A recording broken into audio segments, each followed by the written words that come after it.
ಹಲವು ಮಾತೇನು ನೀನೊಲೆದು ಪಾದವನ್ನಿಟ್ಟ ನೆಲವೇ ಸುಕ್ಷೇತ್ರ, ಜಲವೇ ಪಾವನ ತೀರ್ಥ, ಸುಲಭ ಶ್ರೀ ಗುರುವೇ ಕೃಪೆಯ ಪ್ರಾರ್ಥನಾರ್ಹರಾದ ವೇದಿಕೆ ಮೇಲೆ ಆಸೀನರಾಗಿರ್ತಕ್ಕಂಥ ದ್ವಿದ್ವಯರು, ಪೂಜ್ಯ ಗುರುಗಳಲ್ಲಿ, ಎಲ್ಲ ಅವಧೂತರಲ್ಲಿ, ನನ್ನ ಕುಲಗುರು ರೇವಣ ಸಿದ್ಧರಲ್ಲಿ, ದಾಸ ಶ್ರೇಷ್ಠ ಕನಕದಾಸರಲ್ಲಿ, ಗುಲ್ಬರ್ಗ ವಿಭಾಗ ಪೀಠದ ತಿಂತಿಣಿ ಬ್ರಿಡ್ಜಿನ ಸ್ವಾಮಿಗಳಾದ ಸಿದ್ದರಾನಂದ ಪುರಿ ಸ್ವಾಮಿಗಳಲ್ಲಿ, ಇವತ್ತಿನ ಚಿಂತನಾ ಕಥೆಯ ಆರಾಧ್ಯ ದೈವರಾದ ಮುಗಳಕೋಡದ ಸದ್ಗುರು ಶ್ರೀ ಯಲ್ಲಾಲಿಂಗರನ್ನ ನನ್ನ ಮನಸ್ಸಿನಲ್ಲಿ ಸ್ಮರಿಸುತ್ತಾ, ಈ ಕಾರ್ಯಕ್ರಮದಲ್ಲಿ ಭಾಗವಹಿಸಿರ್ತಕ್ಕಂಥ ಕಾರ್ಯಕ್ರಮದ ಎಲ್ಲ ಆಯೋಜಕರಲ್ಲಿ, ಭಾಗವಹಿಸಿರ್ತಕ್ಕಂಥ ಎಲ್ಲ ಗುರು ಹಿರಿಯರಲ್ಲಿ, ಸಮಾಜದ ಎಲ್ಲ ಬಂಧುಗಳಲ್ಲಿ, ಕಾರ್ಯಕ್ರಮದಲ್ಲಿ ಭಾಗವಹಿಸಿರ್ತಕ್ಕಂಥ ನನ್ನ ಎಲ್ಲ ತಂದೆ ತಾಯಿಗಳ ಸ್ವರೂಪರಾಗಿರ್ತಕ್ಕಂಥ ನಿಮ್ಮೆಲ್ಲರ ಅಂತರಾತ್ಮಕ್ಕೆ ಶರಣೆಂದು ಪ್ರೀತಿಯ ಮುದ್ದು ಮಕ್ಕಳನ್ನು ಕೂಡ ಹಾರೈಸುತ್ತಾ ನನ್ನ ಚಿಂತನಾ ವಿಷಯವನ್ನು ಪ್ರಾರಂಭಿಸುತ್ತೇನೆ. ಭಾರತವು ಋಷಿ ಮುನಿಗಳ ನಾಡು, ಧರ್ಮ ಭದ್ರ ಬುನಾದಿಯ ಮೇಲೆ ಮಾನವ ಜೀವನದ ಮಹಾ ಸಿದ್ಧಾಂತಗಳನ್ನು ರೂಪಿಸಿದ ನಾಡು. ಯಾವಾಗ ಧರ್ಮದ ಮೇಲೆ ಅಧರ್ಮದ ಆಕ್ರಮಣವಾಗುತ್ತದೆಯೋ, ಯಾವಾಗ ಸತ್ಯದ ಮೇಲೆ ಅಸತ್ಯದ ಸವಾರಿಯಾಗುತ್ತದೆಯೋ, ಯಾವಾಗ ರಾಜಾಧಿಕಾರವು ಸಾಮಾನ್ಯ ಜನರ ಮೇಲೆ ಹಲ್ಲೆ ನಡೆಸುತ್ತದೆಯೋ, ಅಂತಹ ಸಮಯದಲ್ಲಿ ಅನೇಕ ಧರ್ಮ ಪುರುಷರು, ಸಾಧು ಸಂತರು, ಶರಣರು, ಶಿವಾನುಭವಿಗಳು, ಪವಾಡ ಪುರುಷರು, ಮಹಾಮಾನವರು ಜನ್ಮ ವೆಚ್ಚಿ ಸಾಮಾನ್ಯ ಜನರ, ನಮ್ಮಂಥ ಜನರ ಉದ್ಧಾರವನ್ನು ಮಾಡಿರ್ತಕ್ಕಂಥದ್ದನ್ನು ನಾವು ನಮ್ಮ ಕನ್ನಡ ನಾಡಿನಲ್ಲಿ ಕಾಣ್ತೀವಿ. ಅಂತಹ ಅನೇಕ ಮಹಾಪುರುಷರಲ್ಲಿ, ಅವತಾರಿ ಪುರುಷರಲ್ಲಿ ಇವತ್ತಿನ ಕಥಾನಾಯಕರಾಗಿರ್ತಕ್ಕಂಥ ಶ್ರೀ ಮುಗಳಕೋಡದ ಯಲ್ಲಾಲಿಂಗರು ಕೂಡ ಒಬ್ಬರಾಗಿದ್ದಾರೆ. ಅವರ ಬಗ್ಗೆ ಒಂದು ದಿನ ಅಥವಾ ಒಂದು ತಾಸು ಹೇಳಿದ್ರೆ ಆಗಲ್ಲ. ಸುಮಾರು ಒಂದು ತಿಂಗಳ ಕಾಲನೂ ಕೂಡ ಅವರ ಬಗ್ಗೆ ಚಿಂತನೆ ಮಾಡಿದರೂ ಕೂಡ ಇನ್ನೂ ಹೆಚ್ಚಿಗೆ ಉಳಿತಕ್ಕಂಥ ವ್ಯಕ್ತಿಗಳಾಗಿ ಅವರು ಕಂಡು ಬರ್ತಾರೆ. ಅವ್ರ ಬಗ್ಗೆ ಪರಿಚಯ ಮಾಡೋದು ಅಂತಂದ್ರೆ, ಇಡೀ ದೊಡ್ಡದಾಗಿರ್ತಕ್ಕಂಥ ಒಂದು ಸಾಗರದಲ್ಲಿ, ಆ ಸಾಗರ ತುಂಬೆಲ್ಲ ನೀರು ಇರ್ತಾವಲ್ಲ, ಅದರಲ್ಲಿ ಕೇವಲ ಒಂದು ನಾವು ಬಟ್ ಹತ್ತಿ ಆ ಬಟ್ಟಿಗೆ ಎಷ್ಟು ನೀರು ಹತ್ತದೋ ಅಷ್ಟನ್ನು ಮಾತ್ರ ನನ್ನಂತ ಅಲ್ಪನಾಗಿರ್ತಕ್ಕಂಥ ವ್ಯಕ್ತಿಯಿಂದ ಹೇಳಲಿಕ್ಕೆ ಸಾಧ್ಯ. ಆದ್ದರಿಂದ ಇಲ್ಲಿ ಮಾತಾಡ್ತಕ್ಕಂಥ ವಿಷಯ ಬಹಳಷ್ಟು ಗಂಭೀರವಾಗಿರ್ತಕ್ಕಂಥದ್ದು. ಅವರು ಮಾನವ ರೂಪದ ದೇವರು ಅಂತ ವ್ಯಕ್ತಿಯ ಬಗ್ಗೆ ನಾನು ಮಾತಾಡಿದರೆ ಮೊದಲ ನುಡಿಗಳನ್ನು ಕೂಡ ಆ ದೇವರ ಪಾದಕ್ಕೆ ಅರ್ಪಿಸುತ್ತಾ, ಇಂಥ ಮಹಾತ್ಮರ ಚರಿತ್ರೆಯನ್ನು ಕೇಳಿದ್ರೆ ನಮಗೆ ಅನೇಕ ರೀತಿಯಾಗಿರ್ತಕ್ಕಂಥ ಪ್ರಯೋಜನ ಕೂಡ ಇದೆ. ಸಾಮಾನ್ಯವಾಗಿ ನಮ್ಮಲ್ಲಿ ಎರಡು ತಪ್ಪುಗಳು ಕಂಡು ಬರ್ತಾವೆ. ಮನುಷ್ಯರು ಮಾಡ್ತಕ್ಕಂಥ ತಪ್ಪುಗಳು ಎರಡು. ಒಂದು ತಿಳಿದು ಮಾಡ್ತಕ್ಕಂಥ ತಪ್ಪು, ಇನ್ನೊಂದು ತಿಳಿದೇ ಮಾಡ್ತಕ್ಕಂಥ ತಪ್ಪು. ಒಂದು ತಿಳಿದು ಮಾಡ್ತೀವಿ ನಾವು, ಒಂದು ತಿಳಿದೇನು ಕೂಡ ಮಾಡ್ತೀವಿ ನಾವು. ತಿಳಿದೇ ಮಾಡ್ತಕ್ಕಂಥ ತಪ್ಪು ಏನಂತಂದ್ರೆ, ಸುಮ್ಮನೆ ಇಲ್ಲಿ ಸಭಾ ಜನ ಕುಂತೀವಿ, ನಡುವಿನಿಂದ ಬರ್ತಿರ್ತೀವಿ, ಆಕಸ್ಮಿಕವಾಗಿರ್ತಕ್ಕಂಥ ಯಾರೋ ಅಲ್ಲಿ ಕುಳಿತಿರ್ತಕ್ಕಂಥವ್ರಿಗೆ ಸ್ವಲ್ಪ ನಮ್ಮ ಕಾಲು ಬೆಡಿತಾರೆ. ಅದನ್ನ ನಾವು ಬಡಿಸ್ಬೇಕು ಅಂತ ಬಡಿಸಿರಲ್ಲ, ಆದ್ರೆ ಅದು ಅನಾಥಕ್ಕಾಗಿ ಏನಾಗಿರ್ತದೆ ಆಗಿರ್ತದೆ.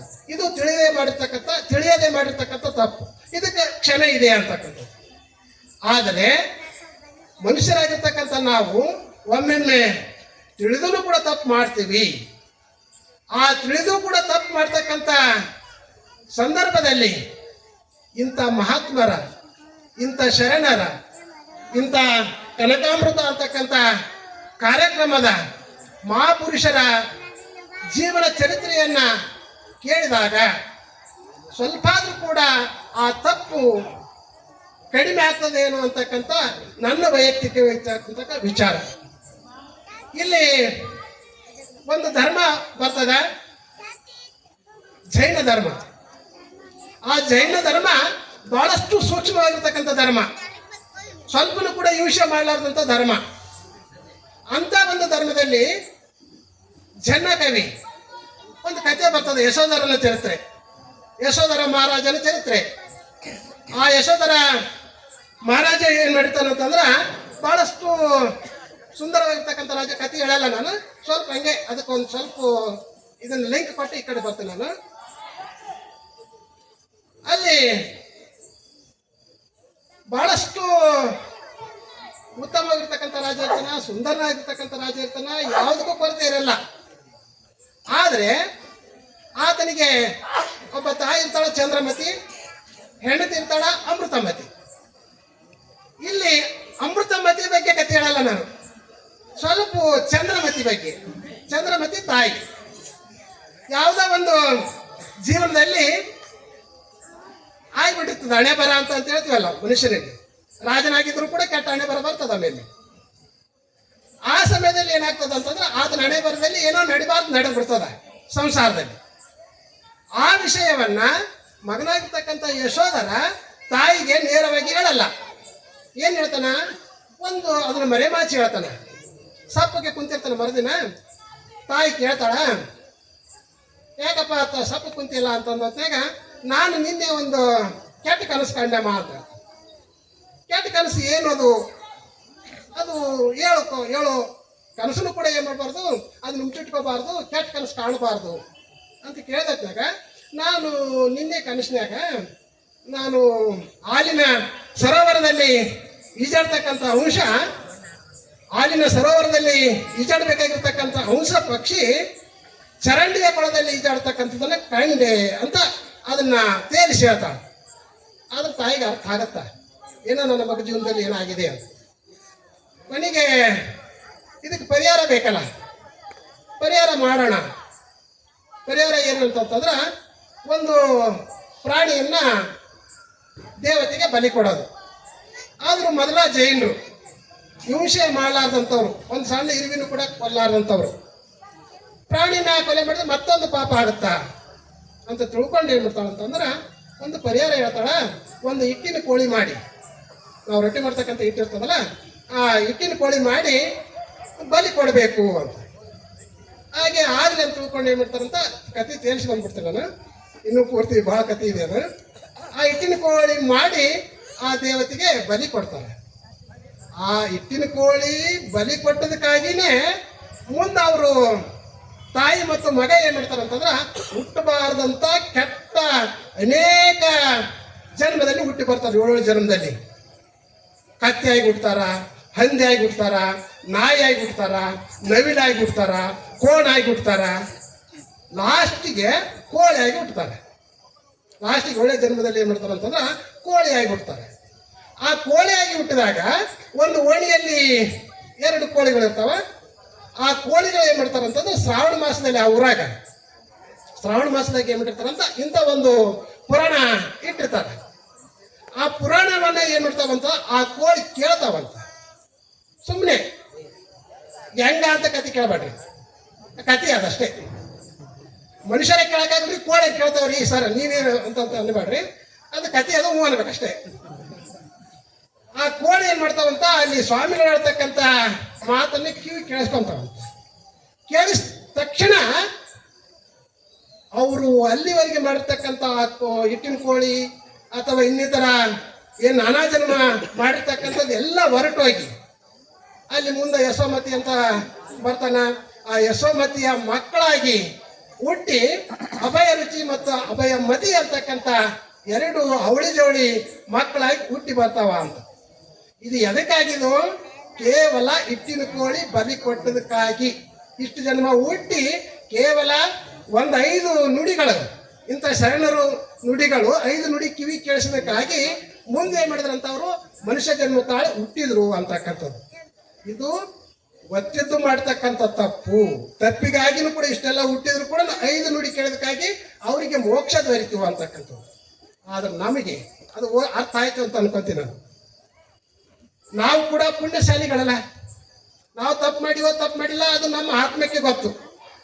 ಆದರೂ ಕೂಡ ಇಂಥ ಒಂದು ಕಾರ್ಯಕ್ರಮದಲ್ಲಿ ಶರಣರ ಸತ್ಪುರುಷರ ಅನೇಕ ವ್ಯಕ್ತಿಗಳ ನುಡಿಗಳನ್ನು ಕಿವಿಗೆ ಹಾಕೊಳ್ತಕ್ಕಂಥ ಸುಸಮಯವನ್ನು ಕನಕಾಮೃತ ಕಾರ್ಯಕ್ರಮ ಮಾಡಿದೆಯಲ್ಲ, ಅದಕ್ಕೆ ಮತ್ತೊಮ್ಮೆ ನಾನು ನನ್ನ ಪರವಾಗಿ ಹೃತ್ಪೂರ್ವಕವಾಗಿರ್ತಕ್ಕಂಥ ಧನ್ಯವಾದಗಳನ್ನು ಸಲ್ಲಿಸ್ತಾ ಇದ್ದೇನೆ. ಅದೇ ರೀತಿಯಾಗಿರ್ತಕ್ಕಂಥ ಇವತ್ತಿನ ಚರಿತ್ರೆಯನ್ನು ಕೂಡ ಅದೇ ರೀತಿಯಾಗಿರ್ತಕ್ಕಂಥದ್ದು. ಎಲ್ಲ ಲಿಂಗರು ಕೂಡ ಸಾಮಾನ್ಯವಾಗಿರ್ತಕ್ಕಂಥ ವ್ಯಕ್ತಿಗಳೇನಲ್ಲ, ಅವರು ಕೂಡ ಶಿವನ ಅವತಾರ ಪುರುಷರು. ಅವ್ರ ಬಗ್ಗೆ ನನಗೆ ಗೊತ್ತಿರ್ತಕ್ಕಂಥ ಕೆಲವೊಂದಿಷ್ಟು ವಿಚಾರಗಳನ್ನು ಸ್ವಲ್ಪ ಸಮಯದಲ್ಲಿ ನಿಮ್ಮ ಜೊತೆಗೆ ಹಂಚಿಕೊಳ್ಳಿಕ್ಕೆ ಪ್ರಯತ್ನಿಸ್ತೀನಿ. ಯಲ್ಲಾಲಿಂಗ ಮಹಾರಾಜರು ಅಂದ ತಕ್ಷಣ ನಮಗೆ ಇನ್ನೊಂದು ಹೆಸರು ನೆನಪು ಬರ್ತು ಪಟ್ಟಣ, ಅದು ಮುಗುಳುಕೋಡ ಅಂತ. ಆ ಮುಗುಳುಕೋಡದ ಯಲ್ಲಾಲಿಂಗ ಮಹಾರಾಜರು ಇವತ್ತಿನ ವಿಜಯಪುರ ಜಿಲ್ಲೆಯ ಇಂಡಿ ತಾಲೂಕಿನ ಮಿರಿಗಿ ಅಂತಕ್ಕಂಥ ಗ್ರಾಮದಲ್ಲಿ ಹುಟ್ಟುತ್ತಾರೆ. ವಿಜಯಪುರ ಜಿಲ್ಲೆಯ ಇಂಡಿ ತಾಲೂಕಿನ ಮಿರಿಗಿ ಎಂಬ ಗ್ರಾಮದಲ್ಲಿ ಕಾಶಿಬಾಯಿ ಮತ್ತು ಶಿವಪ್ಪ ಗಾಳಿ ಅಂತ ಕುರುಬ ಜನಾಂಗಕ್ಕೆ ಸೇರಿದ ಆಲುಮತ ಧರ್ಮಕ್ಕೆ ಸೇರಿರ್ತಕ್ಕಂಥ ಒಂದು ಪುಣ್ಯ ದಂಪತಿಗಳಿರ್ತಾರೆ. ಆ ಶಿವಪ್ಪ ಗಾಳಿ ಮತ್ತು ಕಾಶಿಬಾಯಿ ಅವರಿಗೆ ಮದುವೆಯಾಗಿ 10-15 ವರ್ಷ ಆಗಿದ್ರೂ ಕೂಡ ಮಕ್ಕಳು ಆಗಿರಲ್ಲ. ಆ ಮಕ್ಕಳಾಗಿರ್ಲಾರ್ದಂಥ ಸಮಯದಲ್ಲಿ ಅವ್ರು ಏನು ಮಾಡ್ತಾರಂತ, ಅಲ್ಲಿ ಒಬ್ಬ ಗುರು ಇರ್ತಾರ, ಲಚ್ಚಾಣದ ಸಿದ್ಧಲಿಂಗರು ಅಂತ. ಆ ಲಚ್ಚಾಣದ ಸಿದ್ಧಲಿಂಗರಿಗೆ ಏನು ಮಾಡ್ತಾರಂತಂದ್ರೆ ಬೇಡ್ಕೊಳ್ತಾರೆ, ಅರಿಕೆ ಹೊತ್ಕೊಳ್ತಾರೆ. ಮುಂದೆ ನಮಗೆ ಮಕ್ಕಳಾದ್ರೆ ನಿಮ್ಮ ಹೆಸರನ್ನು ಇಡ್ತೀವಿ ಅಥವಾ ನಮಗೆ ಮಕ್ಕಳನ್ನು ಕರುಣಿಸು ಅಂತ ಕೇಳ್ಕೊಂಡಾಗ ಅವ್ರು ಏನು ಮಾಡ್ತಾರಂತಂದ್ರೆ ಇವರಿಗೆ ಪುತ್ರ ಸಂತಾನದ ಭಾಗ್ಯವನ್ನು ಕೊಡ್ತಾರ ಅಂತಕ್ಕಂಥದ್ದು. ಅವರು ಕೊಟ್ಟು ಏನು ಮಾಡ್ತಾರಂತ ಆ ಇಬ್ಬರು ದಂಪತಿಗಳಿಗೆ ಹೇಳ್ತಾರ, ನಿಮ್ಮ ಹೊಟ್ಟೆಯಲ್ಲಿ ಮುಂದೆ ಏನು ಮಾಡ್ತಾವ ಅಂತಂದ್ರೆ 2 ಗಂಡು ಮಕ್ಕಳು ಹುಡ್ತಾವೆ. ಆ 2 ಗಂಡು ಮಕ್ಕಳಲ್ಲಿ ಮೊದಲೇ ಗಂಡು ಮಗುವನ್ನು ಏನು ಮಾಡ್ಬೇಕಂತ ನಮ್ಮ ಮಠಕ್ಕೆ ಬಿಡಬೇಕು. 2ನೇ ಮಗು ಏನು ಮಾಡ್ಬೇಕಂತಂದ್ರೆ ನಿಮ್ಮ ಒಂದು ಮನೆತನಕ್ಕೆ ಏನಾಗ್ತಾನಂತ ನಿಮ್ಮ ಸೇವೆಯನ್ನು ಮಾಡೋಕ್ಕಾಗ್ತಾನೆ. ಆದ್ರೆ ಮೊದಲನೇ ಮಗು ಮಾತ್ರ ಏನು ಮಾಡ್ಬೇಕಂತಂದ್ರೆ ನಮ್ಮ ಮಠಕ್ಕೆ ಬಿಡಬೇಕು ಅಂತ ಕಂಡೀಷನ್ ಹಾಕಿ ಆಶೀರ್ವಾದ ಮಾಡಿ ಅವ್ರಿಗೆ ಆಶೀರ್ವಾದ ಮಾಡಿರ್ತಾರೆ. ಮುಂದೆ 1 ವರ್ಷದಾಗ ಆ ಕಾಶಿಬಾಯಿ ಗರ್ಭವತಿ ಆಗ್ತಾಳ. ಮುಂದೆ ಒಂದು ಮಗು ಹುಟ್ಟುತ್ತದ. ಯಾವಾಗಂತಂದ್ರೆ ಕ್ರಿಸ್ತ ಶಕ 1868 ಕ್ಷಯನಾಮ ಸಂವತ್ಸರ ಶುಕ್ಲ ಪಕ್ಷದ ಶ್ರಾವಣ ಮಾಸದ ಸೋಮವಾರದ ಬೆಳಿಗ್ಗೆ ನಸುಕಿನಲ್ಲಿ 5-5:30 ಗಂಟೆಗೆ ಒಂದು ಗಂಡು ಮಗು ಹುಟ್ಟುತ್ತಾ. ಆ ಗಂಡು ಮಗುವೇ ಶ್ರೀ ಯಲ್ಲಾಲಿಂಗರು ಅಂತಕ್ಕಂಥದ್ದು. ಆ ಗಂಡು ಮಗುವನ್ನು ಹುಟ್ಟಿದ ತಕ್ಷಣ ಬಹಳಷ್ಟು ತಂದೆ ತಾಯಿಗಳಿಗೆ ಸಂತೋಷ ಆಗುತ್ತಾ, ಖುಷಿ ಆಗ್ತದ. ಆ ಬಿದಿಗೆ ಚಂದ್ರನಂತೆ ಆ ಮಗು ಬೆಳೀತಾ ಇರ್ತದ.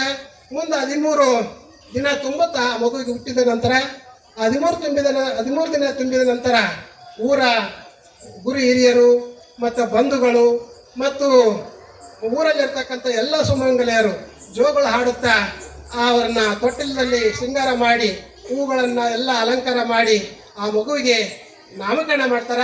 ಏನಂತ ನಾಮಕರಣ ಮಾಡ್ತಾರ? ಯಲ್ಲಪ್ಪ ಎಂದು ನಾಮಕರಣ ಮಾಡ್ತಾರೆ. ಆ ಯಲ್ಲಪ್ಪ ಅಂತಕ್ಕಂಥ ನಾಮಕರಣ ಮಾಡಿದಂಥ ಯಲ್ಲಪ್ಪನು ಆ ತಂದೆ ತಾಯಿಗಳ ಮನಸ್ಸಿಗೆ ಮತ್ತು ಕಣ್ಣಿಗೆ ಸಂತೋಷವನ್ನು ಉಂಟು ಮಾಡುತ್ತಾ ಬಿದಿಗೆ ಚಂದ್ರನಂತೆ ಬೆಳೆಯುತ್ತಾ ಮುಂದೆ ಹೋಗ್ತಾನೆ. ಮುಂದೆ 2 ವರ್ಷ ಆದ ನಂತರ ಯಲ್ಲಪ್ಪನ ಹುಟ್ಟಿ 2 ವರ್ಷ ಆದ ನಂತರ ಮತ್ತೊಂದು ಅವರಿಗೆ ಆ ದಂಪತಿಗಳಿಗೆ ಮತ್ತೊಂದು ಗಂಡು ಮಗು ಹುಟ್ಟುತ್ತಾ. ಆ ಮಗುನ ಹೆಸರು ಇರ್ಗಪ್ಪ ಅಂತ ಹೆಸರಿಡ್ತಾರೆ. ಈ ರೀತಿಯಾಗಿ 2 ಮಕ್ಕಳು ಹುಟ್ಟುತ್ತವ. ಈ ಕಡೆ ಯಲ್ಲಪ್ಪನು ತನ್ನ ಓರಿಗೆಯೊಂದಿಗೆ ಸ್ವಲ್ಪ ಅವರಿಗೆ ಮುಂದೆ 4-5 ವರ್ಷ ಆದ ನಂತರ ಶಾಲೆಗೂ ಕೂಡ ಹಾಕ್ತಾರೆ. ಅಷ್ಟೊಂದು ಯಲ್ಲಪ್ಪನಿಗೆ ಶಿಕ್ಷಣ ಅಕ್ಷರ ತಲೆಗೆ ಅರ್ಥ ಅಲ್ಲ. ಅದ್ರ ಜೊತೆಗೆ ಹೆಚ್ಚಾಗಿ ಕುರಿ ಕಾಯಲಿಕ್ಕೆ ತಮ್ಮ ಮನೆಯಲ್ಲಿರ್ತಕ್ಕಂಥ ಕುಲ ಕಸಬಾಗಿರ್ತಕ್ಕಂಥ ನಮ್ಮ ಕಸಬಾಗಿರ್ತಕ್ಕಂಥ ಕುರಿ ಕಾಯಲಿಕ್ಕೆ ಏನ್ ಮಾಡ್ತಾರಂತ ಯಲ್ಲಪ್ಪನಿಗೆ ಕಳಿಸ್ತಾರೆ. ಆ ಯಲ್ಲಪ್ಪನಿಗೆ ಕುರಿಯಲ್ಲೇ ಕಾಯ್ತಕ್ಕಂಥದ್ರಲ್ಲಿ ಏನ್ ಮಾಡ್ತಾರಂತ ಹೆಚ್ಚು ವೇಳೆ ಕಳಿತಾನೆ ಹೊರತಾಗಿ ಆದ್ರ ಶಾಲೆಯಲ್ಲಿ ಅಷ್ಟೊಂದು ಏನ್ ಮಾಡಲ್ಲ ಅಂತ ಹೋಗಲ್ಲ. 2 ದಿನಕ್ಕೋ 3 ದಿನಕ್ಕೋ 1 ತಾಸು ಅರ್ಧ ತಾಸು ಸಾಲಿಗೆ ಹೋಗ್ತಾನೆ. ಆದ್ರೆ ಉಳಿದಿರ್ತಕ್ಕಂಥ ಬಹುದಿನದ ಸಮಯವನ್ನ ಕುರಿ ಕಾಯ್ಕೊಳ್ಳೇನೆ ಕಳಿತಿರ್ತಾನೆ.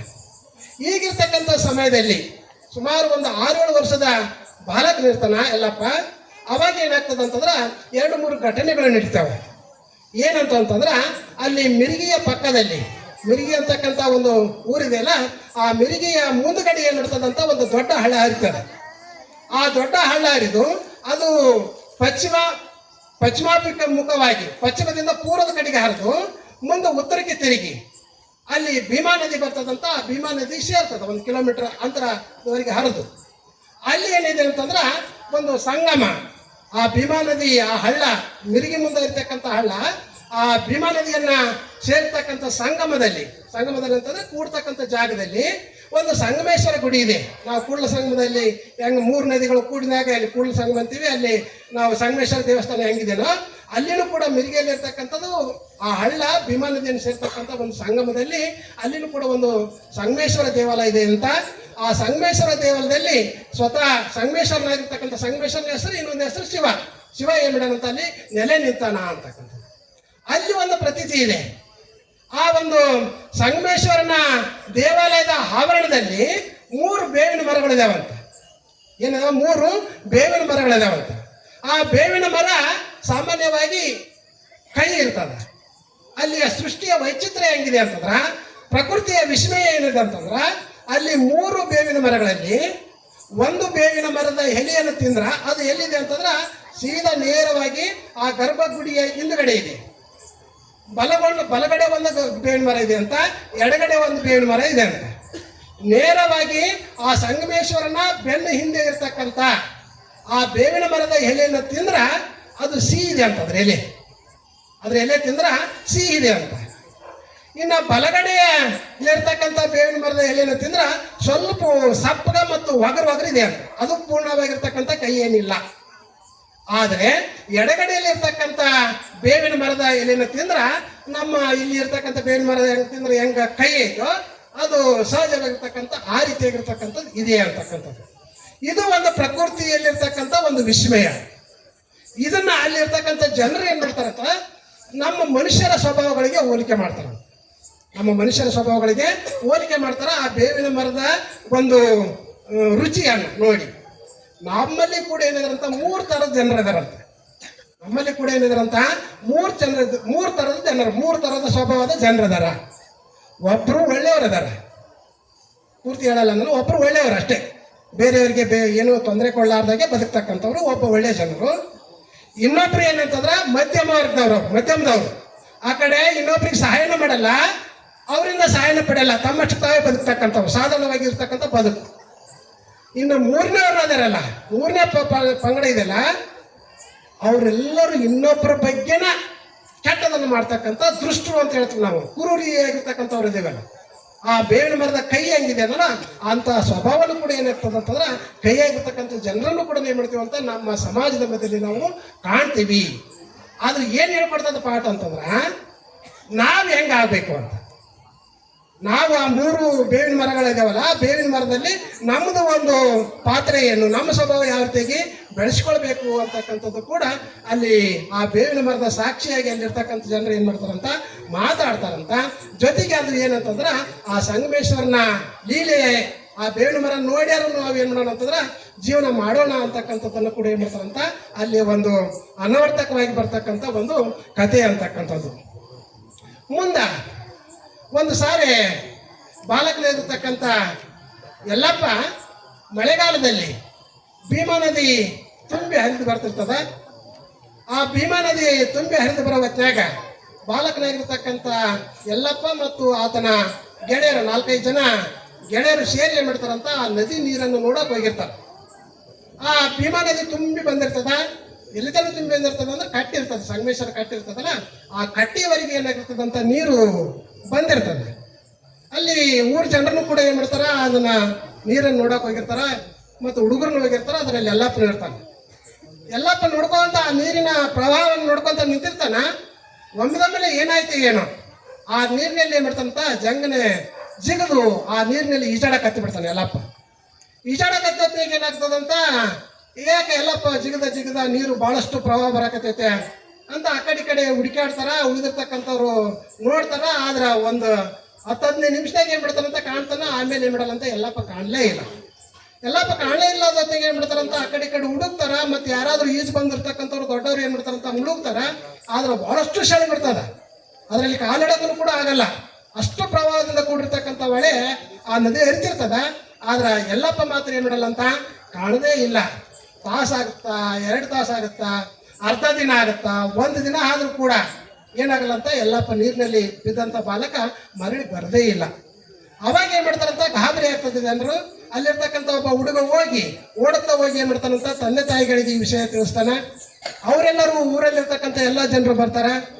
ಮತ್ತು ಯಾರು ಆ ನೀರಿನ ಬಗ್ಗೆ ಆಳದ ಬಗ್ಗೆ ಏನು ಗೊತ್ತಿರ್ತದಲ್ಲ ಅಂಥವ್ರನ್ನ ಕರ್ಕೊಂಡ್ಬಂದು ಸಣ್ಣ ಪುಟ್ಟ ಒಂದು ಹಡಗನ್ನ ಅಥವಾ ನದಿ ಯಾವ ಡೋಣಿಯನ್ನು ಬಿಟ್ಟು ಕೂಡ ಪರೀಕ್ಷೆ ಮಾಡ್ತಾರೆ. ಆದ್ರೂ ಕೂಡ ಏನ್ ಬಿಡಲ್ಲ ಅಂತ, ಸಾಯಂಕಾಲ ಆದ್ರೂ ಕೂಡ, ರಾತ್ರಿ ಆದ್ರೂ ಕೂಡ ಏನ್ ಬಿಡಲ್ಲ ಅಂತ ಆ ಮಗು ಸಿಗದೇ ಇಲ್ಲ. ಅವಾಗ ಅನಿವಾರ್ಯವಾಗಿ ಏನ್ ಮಾಡಿರ್ತಾರಂತ ಅವ್ರು ಮತ್ತೆ ಮರಳಿ ತಮ್ಮ ಮನೆಗೆ ಬರ್ತಾರ. ಮರಳಿ ಬಂದ ನಂತರ ಮರುದಿನ ಬೆಳಿಗ್ಗೆ ಆಶ್ಚರ್ಯಕ್ಕಾದಿರುತ್ತ. ಮರುದಿನ ಬೆಳಿಗ್ಗೆ ಇನ್ನೇನು ಸೂರ್ಯೋದಯ ಹುಟ್ಟುತ್ತಾನ. ಅದೇ ಸಮಯದಲ್ಲಿ ಸೂರ್ಯ ಹೆಂಗ್ ಹುಟ್ಟತಾನೋ ಹಂಗ ಮತ್ತೊಮ್ಮೆ ಹುಟ್ಟಿ ಏನ್ ಮಾಡ್ತಾನಂತ ನೇರವಾಗಿ ತನ್ನ ಮನೆಗೆ ಒಬ್ಬ ವ್ಯಕ್ತಿಯೊಂದಿಗೆ ಯಲ್ಲಪ್ಪ ಬರ್ತಾನೆ. ಅದನ್ನ ನೋಡಿ ಬಹಳಷ್ಟು ಅವರಿಗೆ ಆಶ್ಚರ್ಯ ಆಗತ್ತ. ಏನು ಎಲ್ಲಿ ಹೋಗಿದ್ದಪ್ಪ, ನಾವು ಇಷ್ಟೆಲ್ಲ ಹುಡುಕಾಡಿದ್ವಿ, ನಿನ್ನೆ ರಾತ್ರಿ 10 ಗಂಟೆವರೆಗೆ ಹುಡುಕಾಡಿದ್ವಿ, ನೀವು ಸಿಗ್ಲಿಲ್ಲಲ್ಲ ಇಲ್ಲ. ಆತನಿಗೆ ಏನೇನೂ ಆಗಲ್ಲ. ಆತ ನಗುತ್ತಾ ಹೇಳ್ತಾನಂತ, ನಾನು ಇಲ್ಲೇ ಹೋಗಿದ್ದೆ. ಎಲ್ಲಿ ಹೋಗಿದ್ದೆ? ನಾನು ಗಂಗಮ್ಮನ ಜೊತೆಗೆ ಆಟ ಆಡಕ್ಕೆ ಹೋಗಿದ್ದೆ. ನಾನು ಇಲ್ಲಿವರೆಗೆ ಏನ್ ಮಾಡಿದ್, ನಾನು ಆ ಗಂಗಮ್ಮನ ಜೊತೆಗೆ ಏನ್ ಮಾಡಿದ್ನಂತ ನಾನು ಆಟ ಆಡಿ ಬಂದೀನಿ ಅಂತ ಏನ್ ಮಾಡ್ತಾನಂತ ಸರಳವಾಗಿ ಹೇಳ್ತಾನೆ. ಅವಾಗ ಅಲ್ಲಿರ್ತಕ್ಕಂಥ ಜನರಿಗೆ ಬಹಳಷ್ಟು ಏನಪ್ಪ ಇದು ಒಂದು ಸ್ವಲ್ಪ ಎಲ್ಲ ಮಕ್ಕಳಲ್ಲಿ ಇರಲಾರ್ದಂಥ ಒಂದು ವಿಶೇಷತೆ ಈ ಮಗನಲ್ಲಿ ಇದೆಯಲ್ಲ ಅಂತಕ್ಕಂಥದ್ದು ಕೂಡ ಏನಾಗ್ತದಂತ ಎಲ್ಲರೂ ಕೊಂಡಾಡ್ತಾರೆ. ಆ ನಂತರದಲ್ಲಿ ಇನ್ನೊಂದು ಘಟನೆ ಬರ್ತದ. ಆ ಯಲ್ಲಪ್ಪನಿಗೆ 9-10 ವರ್ಷ ಇರ್ತದ. 9-10 ವರ್ಷ ಇದ್ದ ಹೊತ್ತಿನಾಗ ಇನ್ನೊಂದು ಘಟನೆ ನಡೀತದ. ತನ್ನ ಓರಿಗೆಯವರೊಂದಿಗೆ ಕುರಿ ಕಾಯ್ಲಿಕ್ಕೆ ಹೋಗಿರ್ತಾನ. ಆ ಕುರಿ ಕಾಯ್ಲಿರ್ತಕ್ಕಂಥ ಯಾವುದು ಅಡವಿ ಇರ್ತದ. ಆ ಅಡವಿಯಲ್ಲಿ ಏನ್ ಬಿಡ್ತದ ಅಂತಂದ್ರೆ ಒಂದು ತರದ ಹಣ್ಣುಗಳು, ಇವಾಗೇನು ಇಲ್ಲ, ಅವು ನಾವು ಸಣ್ಣವರು ಹೊತ್ತಿನಾಗಿದ್ದು ನೋಡಿದ್ವಿ ನಾವು. ಡಬ್ಬಗಳ್ಳಿ ಹಣ್ಣು ಅಂತ, ಡಬ್ಬಗಳ್ಳಿ ಹಣ್ಣುಗಳು ಇರ್ತಾವ. ಆ ಡಬ್ಬಗಳ್ಳಿ ಹಣ್ಣು ಅಂತಂದ್ರೆ ದೊಡ್ಡದಾಗಿರ್ತಕ್ಕಂಥ ಪಟ್ಟಿ ಇರ್ತಾವ. ಆ ಕೆಂಪಣಿ ಹಣ್ಣುಗಳು ಇರ್ತಾವ, ದೊಡ್ಡದಾಗಿರ್ತಕ್ಕಂಥ ಕೆಂಪಣಿ ಹಣ್ಣುಗಳು ಇರ್ತಾವ. ಅದ್ರ ಬಣ್ಣ ಕೆಂಪು ಇರ್ತದ, ತಿಂದ್ರೆ ಬಹಳಷ್ಟು ರುಚಿ ಅದ.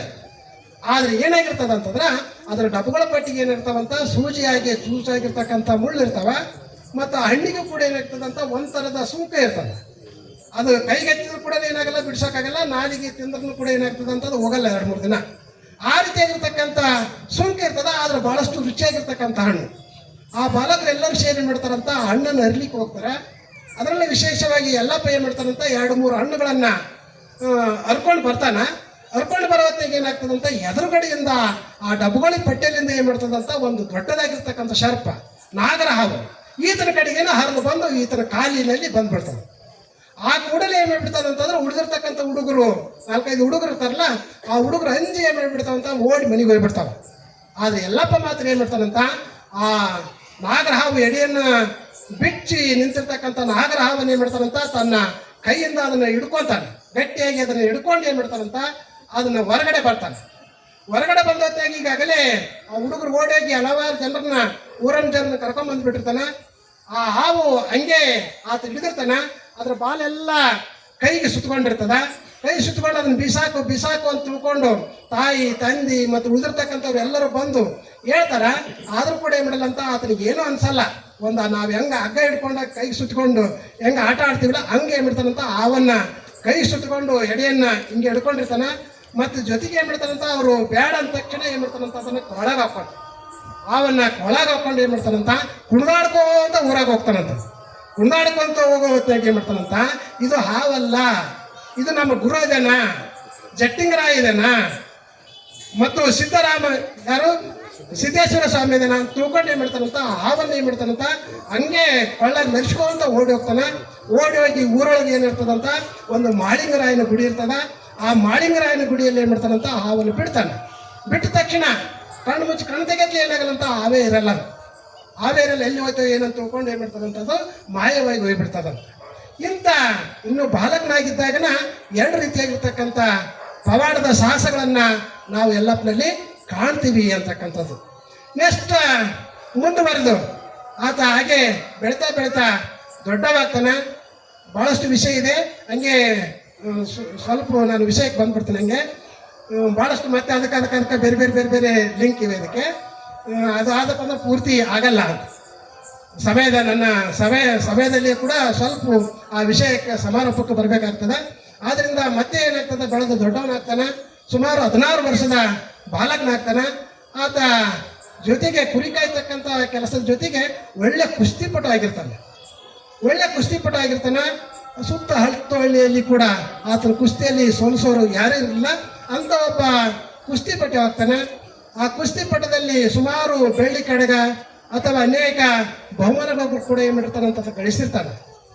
ಗಳಿಸಿದ ನಂತರ ಅಲ್ಲಿ ಸೊಲ್ಲಾಪುರದಲ್ಲಿ ಒಬ್ಬ ಶ್ರೇಷ್ಠವಾಗಿರ್ತಕ್ಕಂಥ ಕುಸ್ತಿಪಟು ಇರ್ತಾನೆ. ಆತನನ್ನ ಸುಮಾರು 3 ರಾಜ್ಯದವರು ಕೂಡ ಸೋಲ್ಸೋಕ್ಕಾಗಲ್ಲ. ಯಾವುದು ಮಹಾರಾಷ್ಟ್ರ ಮತ್ತು ಕರ್ನಾಟಕ ಮತ್ತು ಉಳಿದಿರ್ತಕ್ಕಂಥ ಗೋವಾ 3 ರಾಜ್ಯಗಳಲ್ಲಿ ಕೂಡ ಏನಾಗಲ್ಲ ಅಂತ ಆ ಒಂದು ಸೊಲ್ಲಾಪುರದಲ್ಲಿರ್ತಕ್ಕಂಥ ಒಬ್ಬ ಕುಸ್ತಿ ಪಟುನ ಸೋಲ್ಸೋಕ್ಕಾಗಲ್ಲ. ಆದರೆ ಯಲ್ಲಪ್ಪ ಮಾತ್ರ ಏನು ಮಾಡ್ತಾರಂತ ಅಂಥವನನ್ನು ಕೂಡ ಏನು ಮಾಡ್ತಾರಂತ ಸೋಲಿಸ್ತಾನ ಅಂತಕ್ಕಂಥದ್ದು.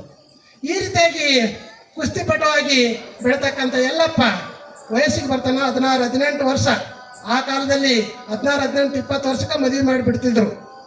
16 ವರ್ಷದ ಬಾಲಕನ ಇದ್ದಾಗನೇ ತಂದೆ ತಾಯಿಗಳು ಏನು ಮಾಡ್ತಾರಂತ ಈತನಿಗೆ ಮದುವೆ ಮಾಡಲಿಕ್ಕೆ ತಯಾರಾಗ್ತಾರ. ಯಲ್ಲಪ್ಪ ನನಗೆ ಕೇಳ್ತಾರ ಮದುವೆ ಮಾಡ್ಕೋ ಅಂತ ತಿಳ್ಕೊಂಡು. ಆದ್ರೆ ಯಲ್ಲಪ್ಪ ಮಾತ್ರ ಏನು ಮಾಡಲ್ಲ ಅಂತ ನಾನು ಮದುವೆ ಆಗೋದಿಲ್ಲ ಅಂತ ಹೇಳ್ತಾನೆ.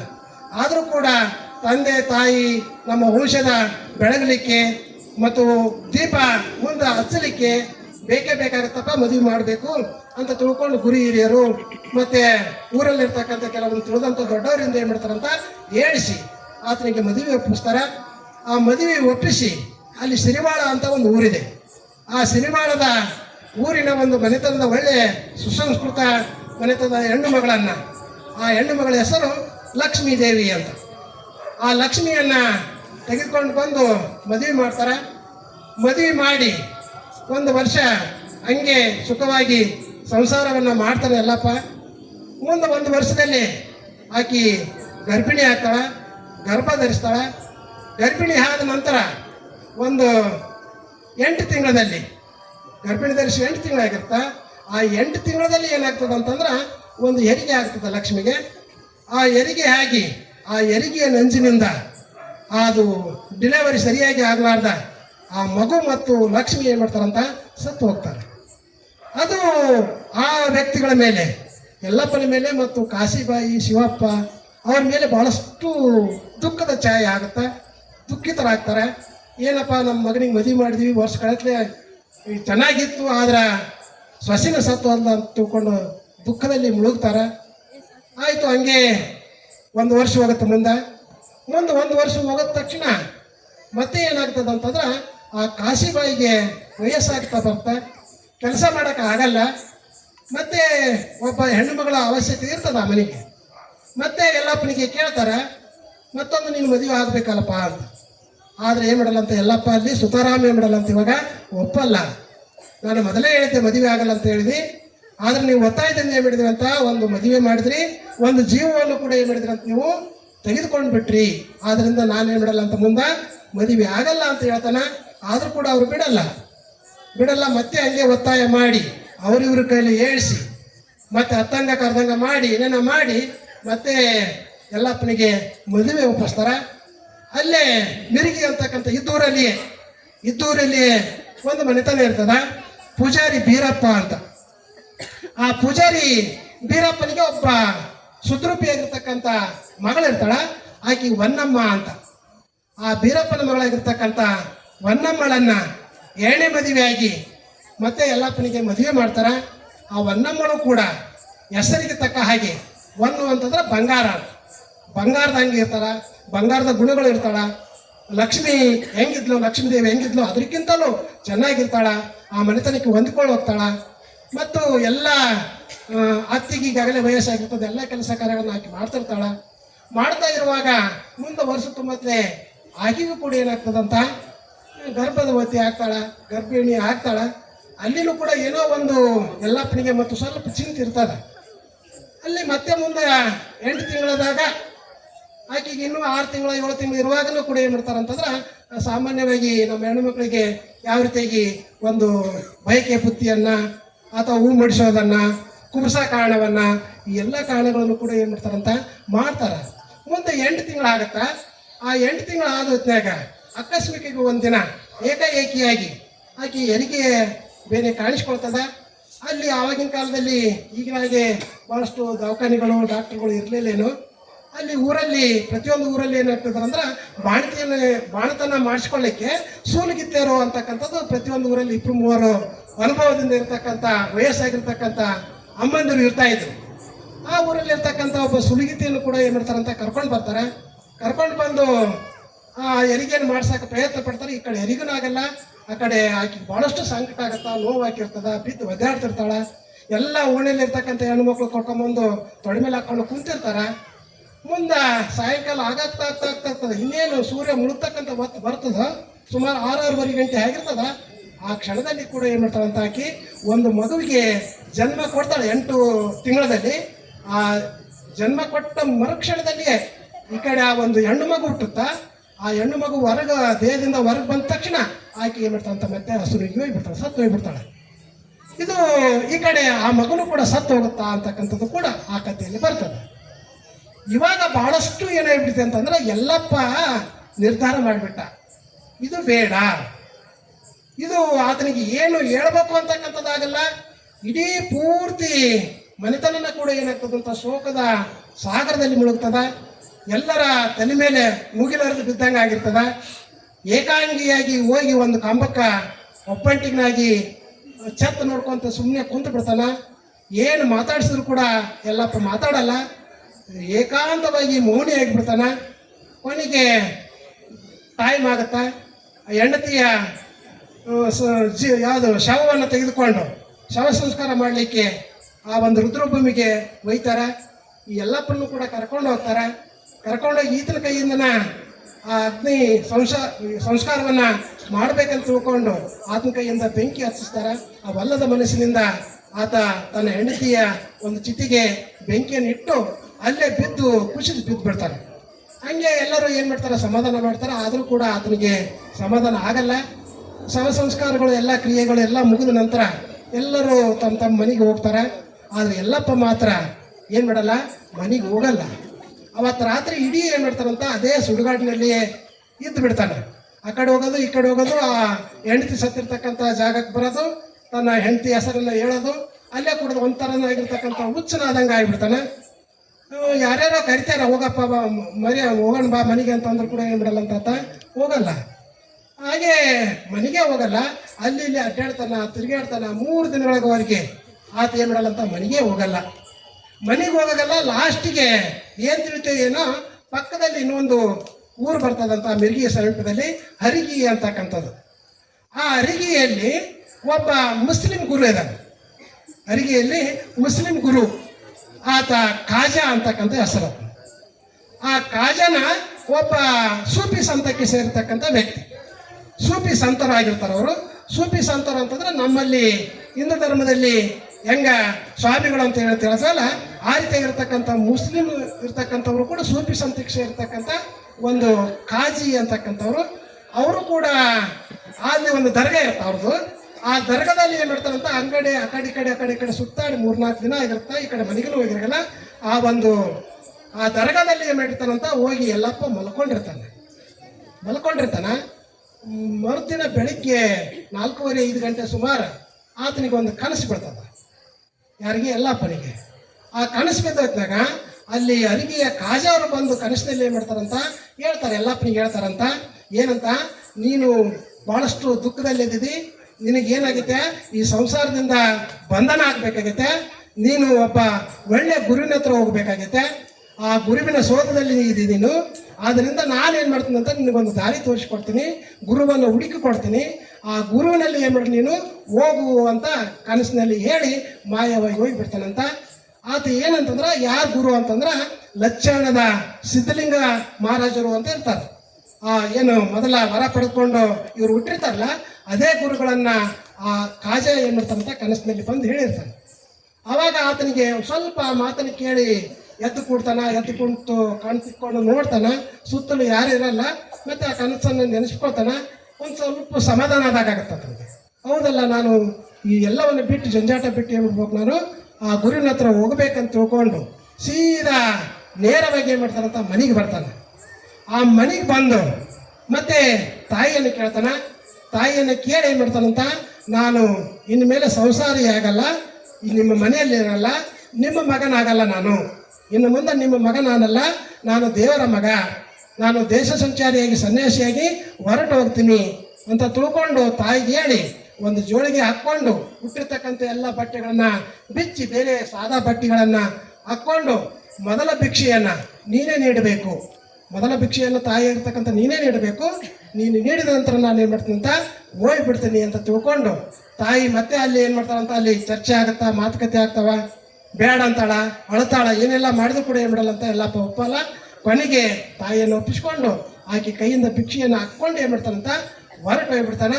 ಈ ಸಂಸಾರ ಅಂತಕ್ಕಂಥದ್ದು ನಿಸ್ಸಾರ, ಇದು ಒಂದು ದುಃಖದ ಹಾಗರ, ಇದು ಜನ್ಮವನ್ನು ಸಾರ್ಥಕ ಮಾಡೋಕೆ ಆಗಲ್ಲ ಅಂತ ತಿಳ್ಕೊಂಡು ಏನೇನೋ ತನ್ನ ಮನಸ್ಸಿನಲ್ಲಿ ಕನವರ್ಸ್ಕೊಂತ ಏನು ಮಾಡ್ತಾನಂತ ಓಂ ಸಿದ್ಧಲಿಂಗಾಯ ನಮ ಸಿದ್ಧಲಿಂಗಾಯ ನಮ ಅನ್ಕೊಂತ ಏನು ಮಾಡ್ತಾನಂತ ಆತ ಹೊರಟು ಎಲ್ಲಿಗೆ ಬರ್ತಾನೆ, ನೇರವಾಗಿ ಲಚ್ಚಾಣಕ್ಕೆ ಬರ್ತಾನೆ.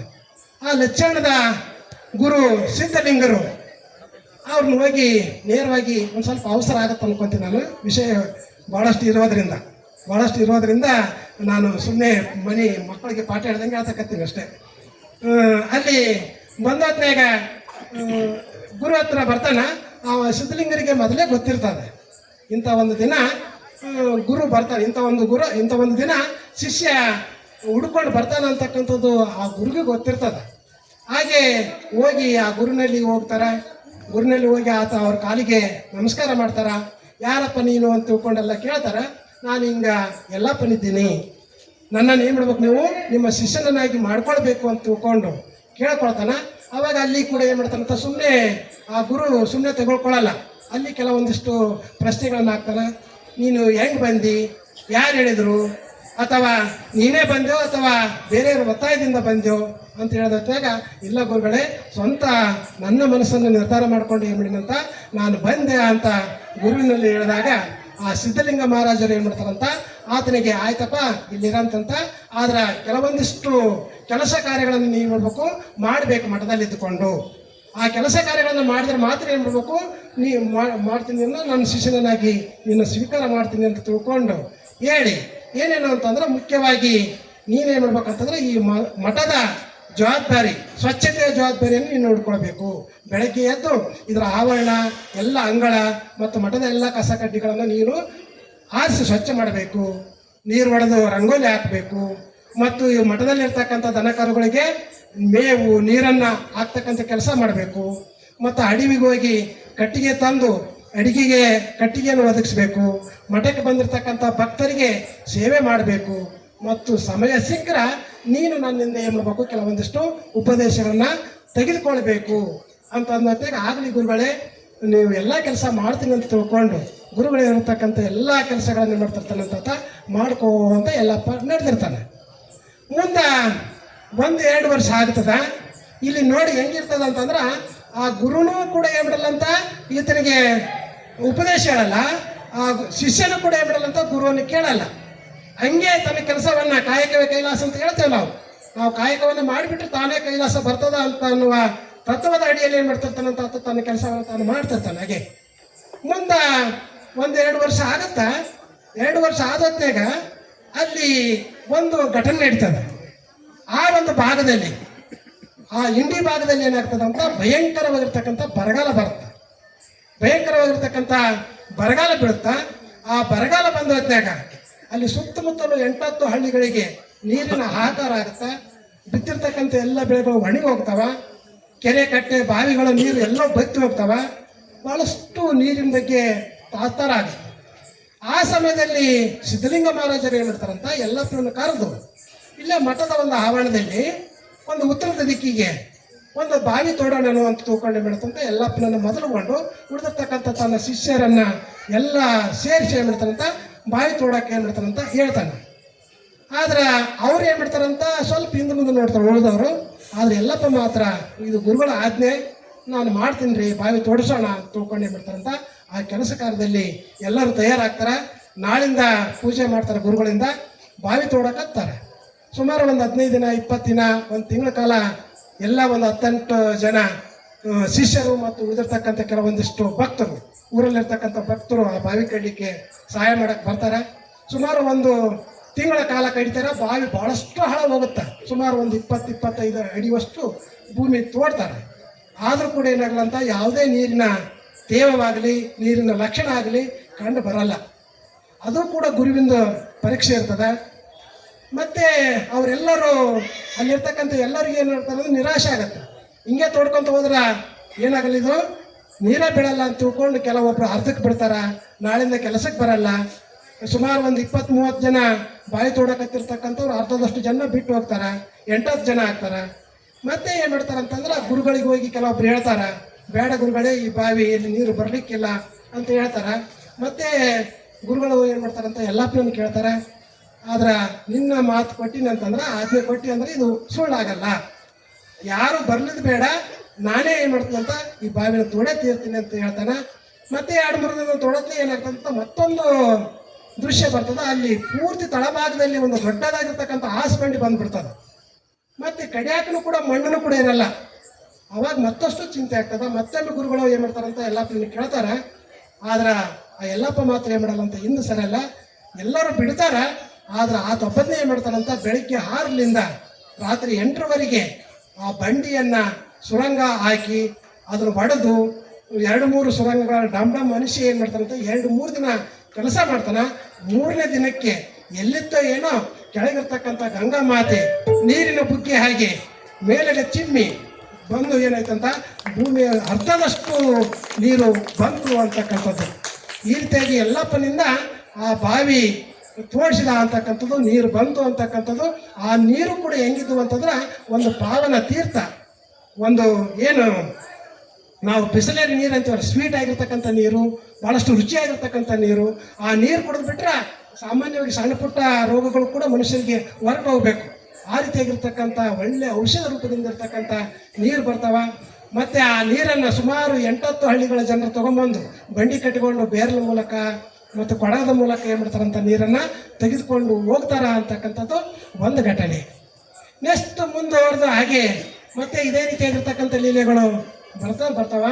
ಮತ್ತು ಒಂದು ದಿನ ಸಿದ್ಧಲಿಂಗ ಮಹಾರಾಜರು ಏನು ಮಾಡ್ತಾರಂತ ತಮ್ಮೆಲ್ಲ ಶಿಷ್ಯರಿಗೆ ಏನು ಮಾಡ್ಬೇಕಂತ ಪರೀಕ್ಷೆ ಮಾಡಬೇಕು. ಪರೀಕ್ಷೆ ಮಾಡ್ಬೇಕಂತ ತಿಳ್ಕೊಂಡು ಏನು ಮಾಡ್ತಾರಂತ ಒಂದು ಎಲ್ಲ ಶಿಷ್ಯರನ್ನ ಕರ್ಕೊಂಡು ಏನು ಮಾಡ್ತೀವಪ್ಪ, ನೀವು ಎಷ್ಟು ಮಟ್ಟಿಗೆ ಗಟ್ಟಿ ಇದ್ದೀರಿ ಅನ್ನೋದನ್ನ ಏನು ಮಾಡಬೇಕಾಗಿತ್ತು, ಇವತ್ತು ನಾವು ಪರೀಕ್ಷೆ ಮಾಡಬೇಕಾಗೈತೆ. ಏನದು ಪರೀಕ್ಷೆ ಅಂತ ತಿಳ್ಕೊಂಡು ಏನು ಮಾಡ್ತಾರಂತೆ ಎಲ್ಲರ ಮುಂದೆ ಬರ್ತಾರೆ. ನಾನು ಏನು ಮಾಡೀನಿ ಅಂತಂದ್ರೆ ಮಠದ ಮುಂದ್ಗಡೆ ಏನು ಮಾಡೀನಿ ಅಂತ ಒಂದು ತೆಗ್ಗು ತೋಡೀನಿ. ಮಠದ ಮುಂದ್ಗಡೆ ಒಂದು 5 ಅಡಿ ತೆಗ್ಗು ತೋಡೀನಿ. ಆ ತೆಗ್ಗಿನಲ್ಲಿ ಏನು ಮಾಡ್ಬೇಕಂತ ನೀವೆಲ್ಲರೂ ಕುಂತ್ಕೋಬೇಕು. ಕುಂತ್ಕೊಂಡು ಏನು ಮಾಡ್ಬೇಕಂತ ನಿಮ್ಮ ಮೇಲೆ ನೀವೇ ಮಣ್ಣು ಮುಚ್ಕೋಬೇಕು. ನಿಮ್ಮ ಮೇಲೆ ನೀವೇ ಮಣ್ಣು ಮುಚ್ಕೊಂಡು 3 ದಿನಗಳ ಕಾಲ ಯಾರ ತೆಗ್ಗಿನಲ್ಲಿ ಕೂಡ್ತಿರಲ್ಲ ಆ ನಂತರ ಅವ್ರು ಏನು ಮಾಡ್ತಾರೆ, ಪರಿಪೂರ್ಣನ ಆಗ್ತಾರೆ ಅಂತ ಏನು ಮಾಡ್ತಾರಂತ ಗುರುಗಳು ಹೇಳ್ತಾರೆ. ಗುರುಗಳು ಹೇಳ್ದಾಗ ಸಾಮಾನ್ಯ ಜನರಿಗೆ ಏನಾಗಲ್ಲ ಅಂತ ಅರ್ಥ ಆಗಲ್ಲ. ಅದು ಇದೇನು ಗುರು ಉಚ್ಚದನೆ ಏನು ತೆಗ್ಗಿನ ಕೂಡ್ಬೇಕಂತ ಮಣ್ಣು ಮುಚ್ಕೋಬೇಕಂತ 3 ದಿನ ಇರಬೇಕಂತ ಇದೇನು ಅಂತಕ್ಕಂಥದ್ದು ಏನು ಮಾಡ್ತಾರಂತ ಕೆಲವೊಬ್ರು ಒಪ್ತಾರ, ಕೆಲವೊಬ್ರು ಒಪ್ಪಲ್ಲ, ಕೆಲವೊಬ್ರು ಓಡಿ ಹೋಗ್ತಾರೆ. ಆದರೆ ಯಲ್ಲಪ್ಪ ಮಾತ್ರ ಏನು ಮಾಡಲ್ಲ ಅಂತ ಆ ಗುರುಗಳು ಹೇಳ್ದಂಗೆ ಮಾಡ್ತಾನೆ. ಆಗಲಿ ಗುರುಗಳೇ, ನಾನೊಬ್ಬನ ಕೂಡ್ತೀನಿ ಅಂತ ತಿಳ್ಕೊಂಡು ಯಾರು ಕೊಡಲ್ಲ. ಯಲ್ಲಪ್ಪ ಹೋಗಿ ಏನು ಮಾಡ್ತಾನಂತ ಆ ತೆಗ್ಗಿನಲ್ಲಿ ಕೂಡ್ತಾನಂತ. ತೆಗ್ಗಿನಲ್ಲಿ ಕೂಡ್ಕೊಂಡು ತಾನಾಗಿ ಏನು ಮಾಡ್ತಾನಂತ ತನ್ನ ತುಂಬ ಮಣ್ಣು ಮುಚ್ಕೊಳ್ತಾನ. ಮಣ್ಣು ಮುಚ್ಕೊಂಡು ಭೂಮಿ ಒಳಗೆ ಕುಂತ್ಕೊಂಡು ಓಂ ಸಿದ್ಧಲಿಂಗಾಯ ನಮ, ಓಂ ಸಿದ್ಧಲಿಂಗಾಯ ನಮ ಅನ್ಕೊಂತ ಯಾವುದು ಮಂತ್ರ ಹೇಳ್ಕೊಂತ ಕುಂತು 3 ದಿನಗಳ ನಂತರ ತೆಗೆದಾಗ ಆತ ಒಂದು ರೀತಿಯಾಗಿ ಗಟ್ಟಿಯಾಗಿ ಬಿಟ್ಟಿದ್ನಂತ, ಲಿಂಗದ ರೂಪದಲ್ಲಿ ಕಾಣಿಬಿಟ್ನಂತ.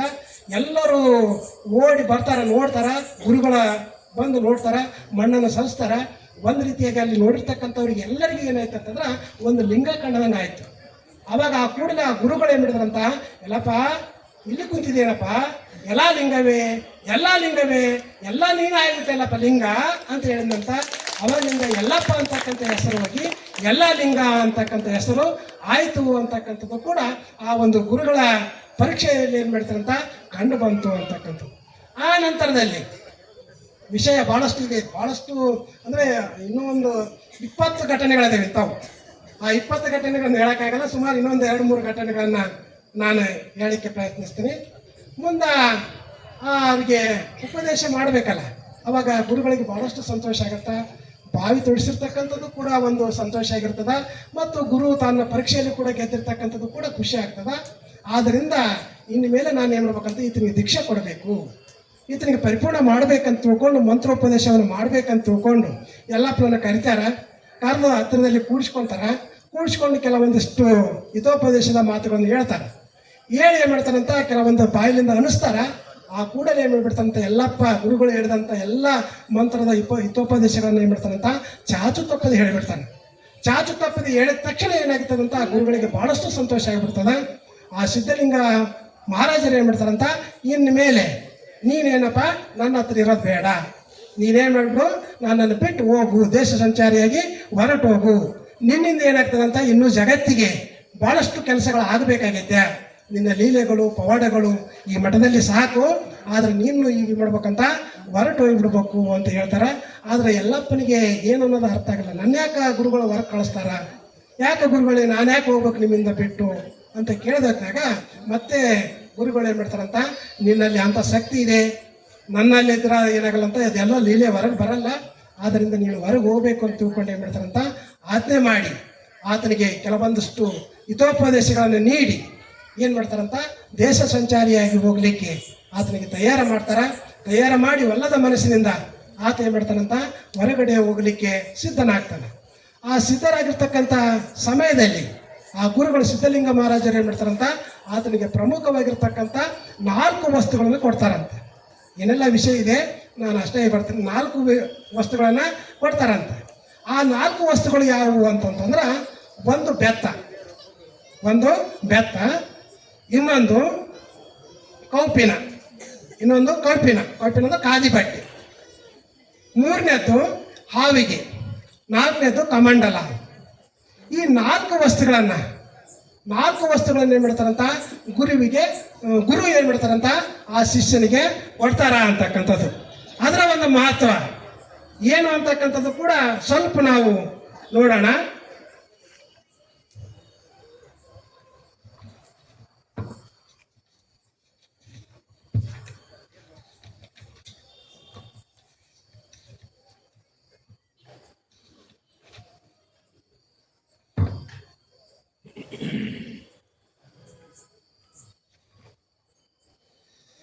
ನಾಲ್ಕು ವಸ್ತುಗಳನ್ನ ಕೊಟ್ಟು ಕಳಿಸ್ತಾರಲ್ಲ, ಅದರಲ್ಲಿ ಒಂದು ಬೆತ್ತ ಮೊದಲೇದು. ಆ ಬೆತ್ತ ಎದಕ್ಕೆ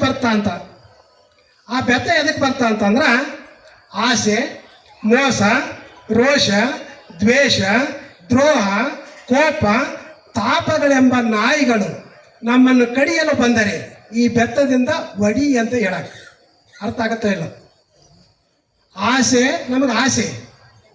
ನಮಗೆ ಮೋಸ ಆಗುತ್ತೆ, ನಮ್ಮ ಮೇಲೆ ಸಿಟ್ಟು, ರೋಷ, ದ್ವೇಷ, ದ್ರೋಹ, ಕೋಪ, ತಾಪಗಳೆಂಬ ನಾಯಿಗಳು ನಿಮ್ಮನ್ನು ಕಡಿಯಲು ಬಂದಾಗ ಈ ಬೆತ್ತವನ್ನು ಉಪಯೋಗಿಸಿ ಅದನ್ನು ಒಡೆದು ಓಡಿಸುವಂತಂದು ಈ ಬೆತ್ತವನ್ನು ಕೊಡ್ತಾರಂತ.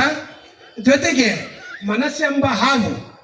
ನಮ್ಮ ಮನಸ್ಸೆಂಬ ಹಾವು ನನ್ನನ್ನು ಕಚ್ಚಲು ಮತ್ತು ಬೇರೆಯವರನ್ನು ಕಚ್ಚಲು ಬಂದಾಗಲೂ ಸಹ ಈ ಬೆತ್ತವನ್ನು ಉಪಯೋಗಿಸಿಕೋ ಅಂತ ತಿಳ್ಕೊಂಡು ಏನು ಮಾಡ್ತಾರಂತ, ಎಲ್ಲ ಲಿಂಗರಿಗೆ ಏನು ಮಾಡ್ತಾರಂತ ಈ ಬೆತ್ತವನ್ನು ಗುರುಗಳು ಕೊಡ್ತಾರ ಅಂತಕ್ಕಂಥದ್ದು.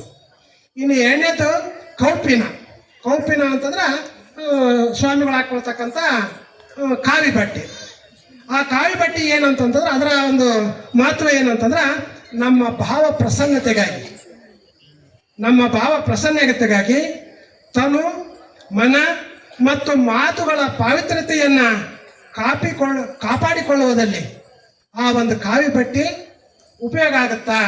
ಆದ್ದರಿಂದ ನಮ್ಮ ತನು ಮನವನ್ನು ಸುರಕ್ಷಿತವಾಗಿಟ್ಟುಕೊಳ್ಳಿಕ್ಕೆ ಈ ಬಟ್ಟೆ ಮೇಲೇನೂ ಕೂಡ ಕೆಲವೊಂದು ಸಾರಿ ಏನು ಮಾಡ್ತೀವಿ ಅಂತಂದ್ರೆ ನಾವು ಆಸೆ ಆಕಾಂಕ್ಷೆಗಳು ಬರ್ತಾವೆ. ಆದ್ದರಿಂದ ಬಣ್ಣ ಬಣ್ಣದ ಬಟ್ಟೆಗಳಿಗಿಂತಲೂ ಕಾವಿ ಬಟ್ಟೆ ಶ್ರೇಷ್ಠ ಅಂತ ತಿಳ್ಕೊಂಡು ಆ ಕೌಪಿನವನ್ನು ಕೂಡ ಏನು ಮಾಡ್ತಾರಂತ ತಮ್ಮ ಶಿಷ್ಯನಿಗೆ ಕೊಡ್ತಾರ ಅಂತಕ್ಕಂಥದ್ದು. ಮೂರನೇದು ಕಮಂಡಲ. ಕಮಂಡಲ ಗುರುಗಳನ್ನ ನಾಮಸ್ಮರಣೆ ಮಾಡಲಿಕ್ಕೆ, ಉಪದೇಶದ ಮಹಾಮಂತ್ರದ ಪಠಣೆ ಮಾಡಲಿಕ್ಕೆ, ಕರುಣೆ, ದಯೆ, ಅನುಕಂಪದ ಜಲವನ್ನ ತುಂಬಿಕೊಂಡು ಆಗೀಗ ದಾಹ ಆದ ಹೊತ್ತಾಗ ಅದರಿಂದ ಬರ್ತಕ್ಕಂಥ ತೀರ್ಥವನ್ನ ನೀನು ಕುಡಿ ಅಂತ ತಿಳ್ಕೊಂಡು ಏನ್ ಮಾಡ್ತಾರಂತ ಆ ಕಮಂಡಲವನ್ನು ಕೊಡ್ತಾನ. ಇನ್ನು ಕೊನೆಯದಾಗಿರ್ತಕ್ಕಂಥದ್ದು ಆವಿಗೆ. ಆವಿಗೆ ಅಂತಂದ್ರೆ ಸ್ವಾಮಿಗಳು ಹಾಕೊಳ್ತಕ್ಕಂಥ ಪಾದರಕ್ಷೆ ಇರ್ತದಲ್ಲ, ಅವಕ್ಕ ಆವಿಗೆಗಳು ಅಂತಂತಾರೆ, ಪಾದರಕ್ಷೆಗಳು. ಅವು ಏನು ಮಾಡ್ತಾವಂತಂದ್ರ ಆವಿಗೆ ಧರಿಸೋದ್ರಿಂದ ಏನಾಗ್ತದಂತ ನಮಗೆ ಅರಿಷಟ್ ವರ್ಗಗಳಿದಾವ. ಕಾಮ, ಕ್ರೋಧ, ಲೋಭ, ಮೋಹ, ಮದ, ಮತ್ಸರ ಮುಂತಾದ ಅರಿಷಟ್ ವರ್ಗಗಳನ್ನ ಒಡೆದುವಡಿಸಿಕೊಳ್ಳುವಲ್ಲಿ ಈ ಆವಿಗೆಗಳು ಏನ್ ಮಾಡ್ತಾವಂತ ನಮಗೆ ಸಹಾಯ ಮಾಡ್ತಾವ. ಜೊತೆಗೆ ಮುಳ್ಳು, ಅಹಂಕಾರ, ಮಮಕಾರಗಳ, ದಂಬಾಚಾರಗಳ, ಕೂಕತ್ವಗಳ ಮುಳ್ಳುಗಳು ನಮಗೆ ನೆಡಲಿಕ್ಕೆ ಬಂದಾಗ ಅವುಗಳಿಂದ ರಕ್ಷಿಸಿಕೊಳ್ಳಿಕ್ಕೆ ಈ ಆವಿಗೆಗಳು ನಮಗೆ ಉಪಯೋಗ ಆಗ್ತಾವಂತ ತಿಳ್ಕೊಂಡು ಈ 4 ವಸ್ತುಗಳನ್ನು ನೀನು ಜೋಪಾನವಾಗಿ ಇಟ್ಟುಕೊಂಡು ಏನು ಮಾಡಪ್ಪ ನೀನು ದೇಶ ಸಂಚಾರಿಯಾಗಿ ಹೊರಟು ಹೋಗು ಅಂತ ಏನು ಮಾಡ್ತಾನಂತ ಹೇಳಿ ಕಳಿಸ್ತಾನಂತ. ಸರ್ ಸಮಯ ಇನ್ನೂ ವಿಷಯ ಭಾಳ ಇದೆ. ನೆಕ್ಸ್ಟ್ ಇನ್ನೊಂದ್ಸಲ ಸಮಾಪ್ ಮಾಡಿ ನೆಕ್ಸ್ಟ್ ಮತ್ತೆ ಇನ್ನೊಂದ್ಸಲ ಕೊಡ್ತೀವಿ ಸರ್ ಅವಕಾಶ. ಅರ್ಥ ಕೊಟ್ಟಾಗ ಭಾಳಷ್ಟು ಇದೆ. ಏನು ಹೇಳಿಲ್ಲ, ಇದು ಹಾಕ್ಬಿಟ್ಟು ಸಾಕು ಸರ್, ಸಾಕು ಸಮಾಪ್ ಮಾಡಿ. ಈಗ ಬರೋದ ಎಲ್ಲ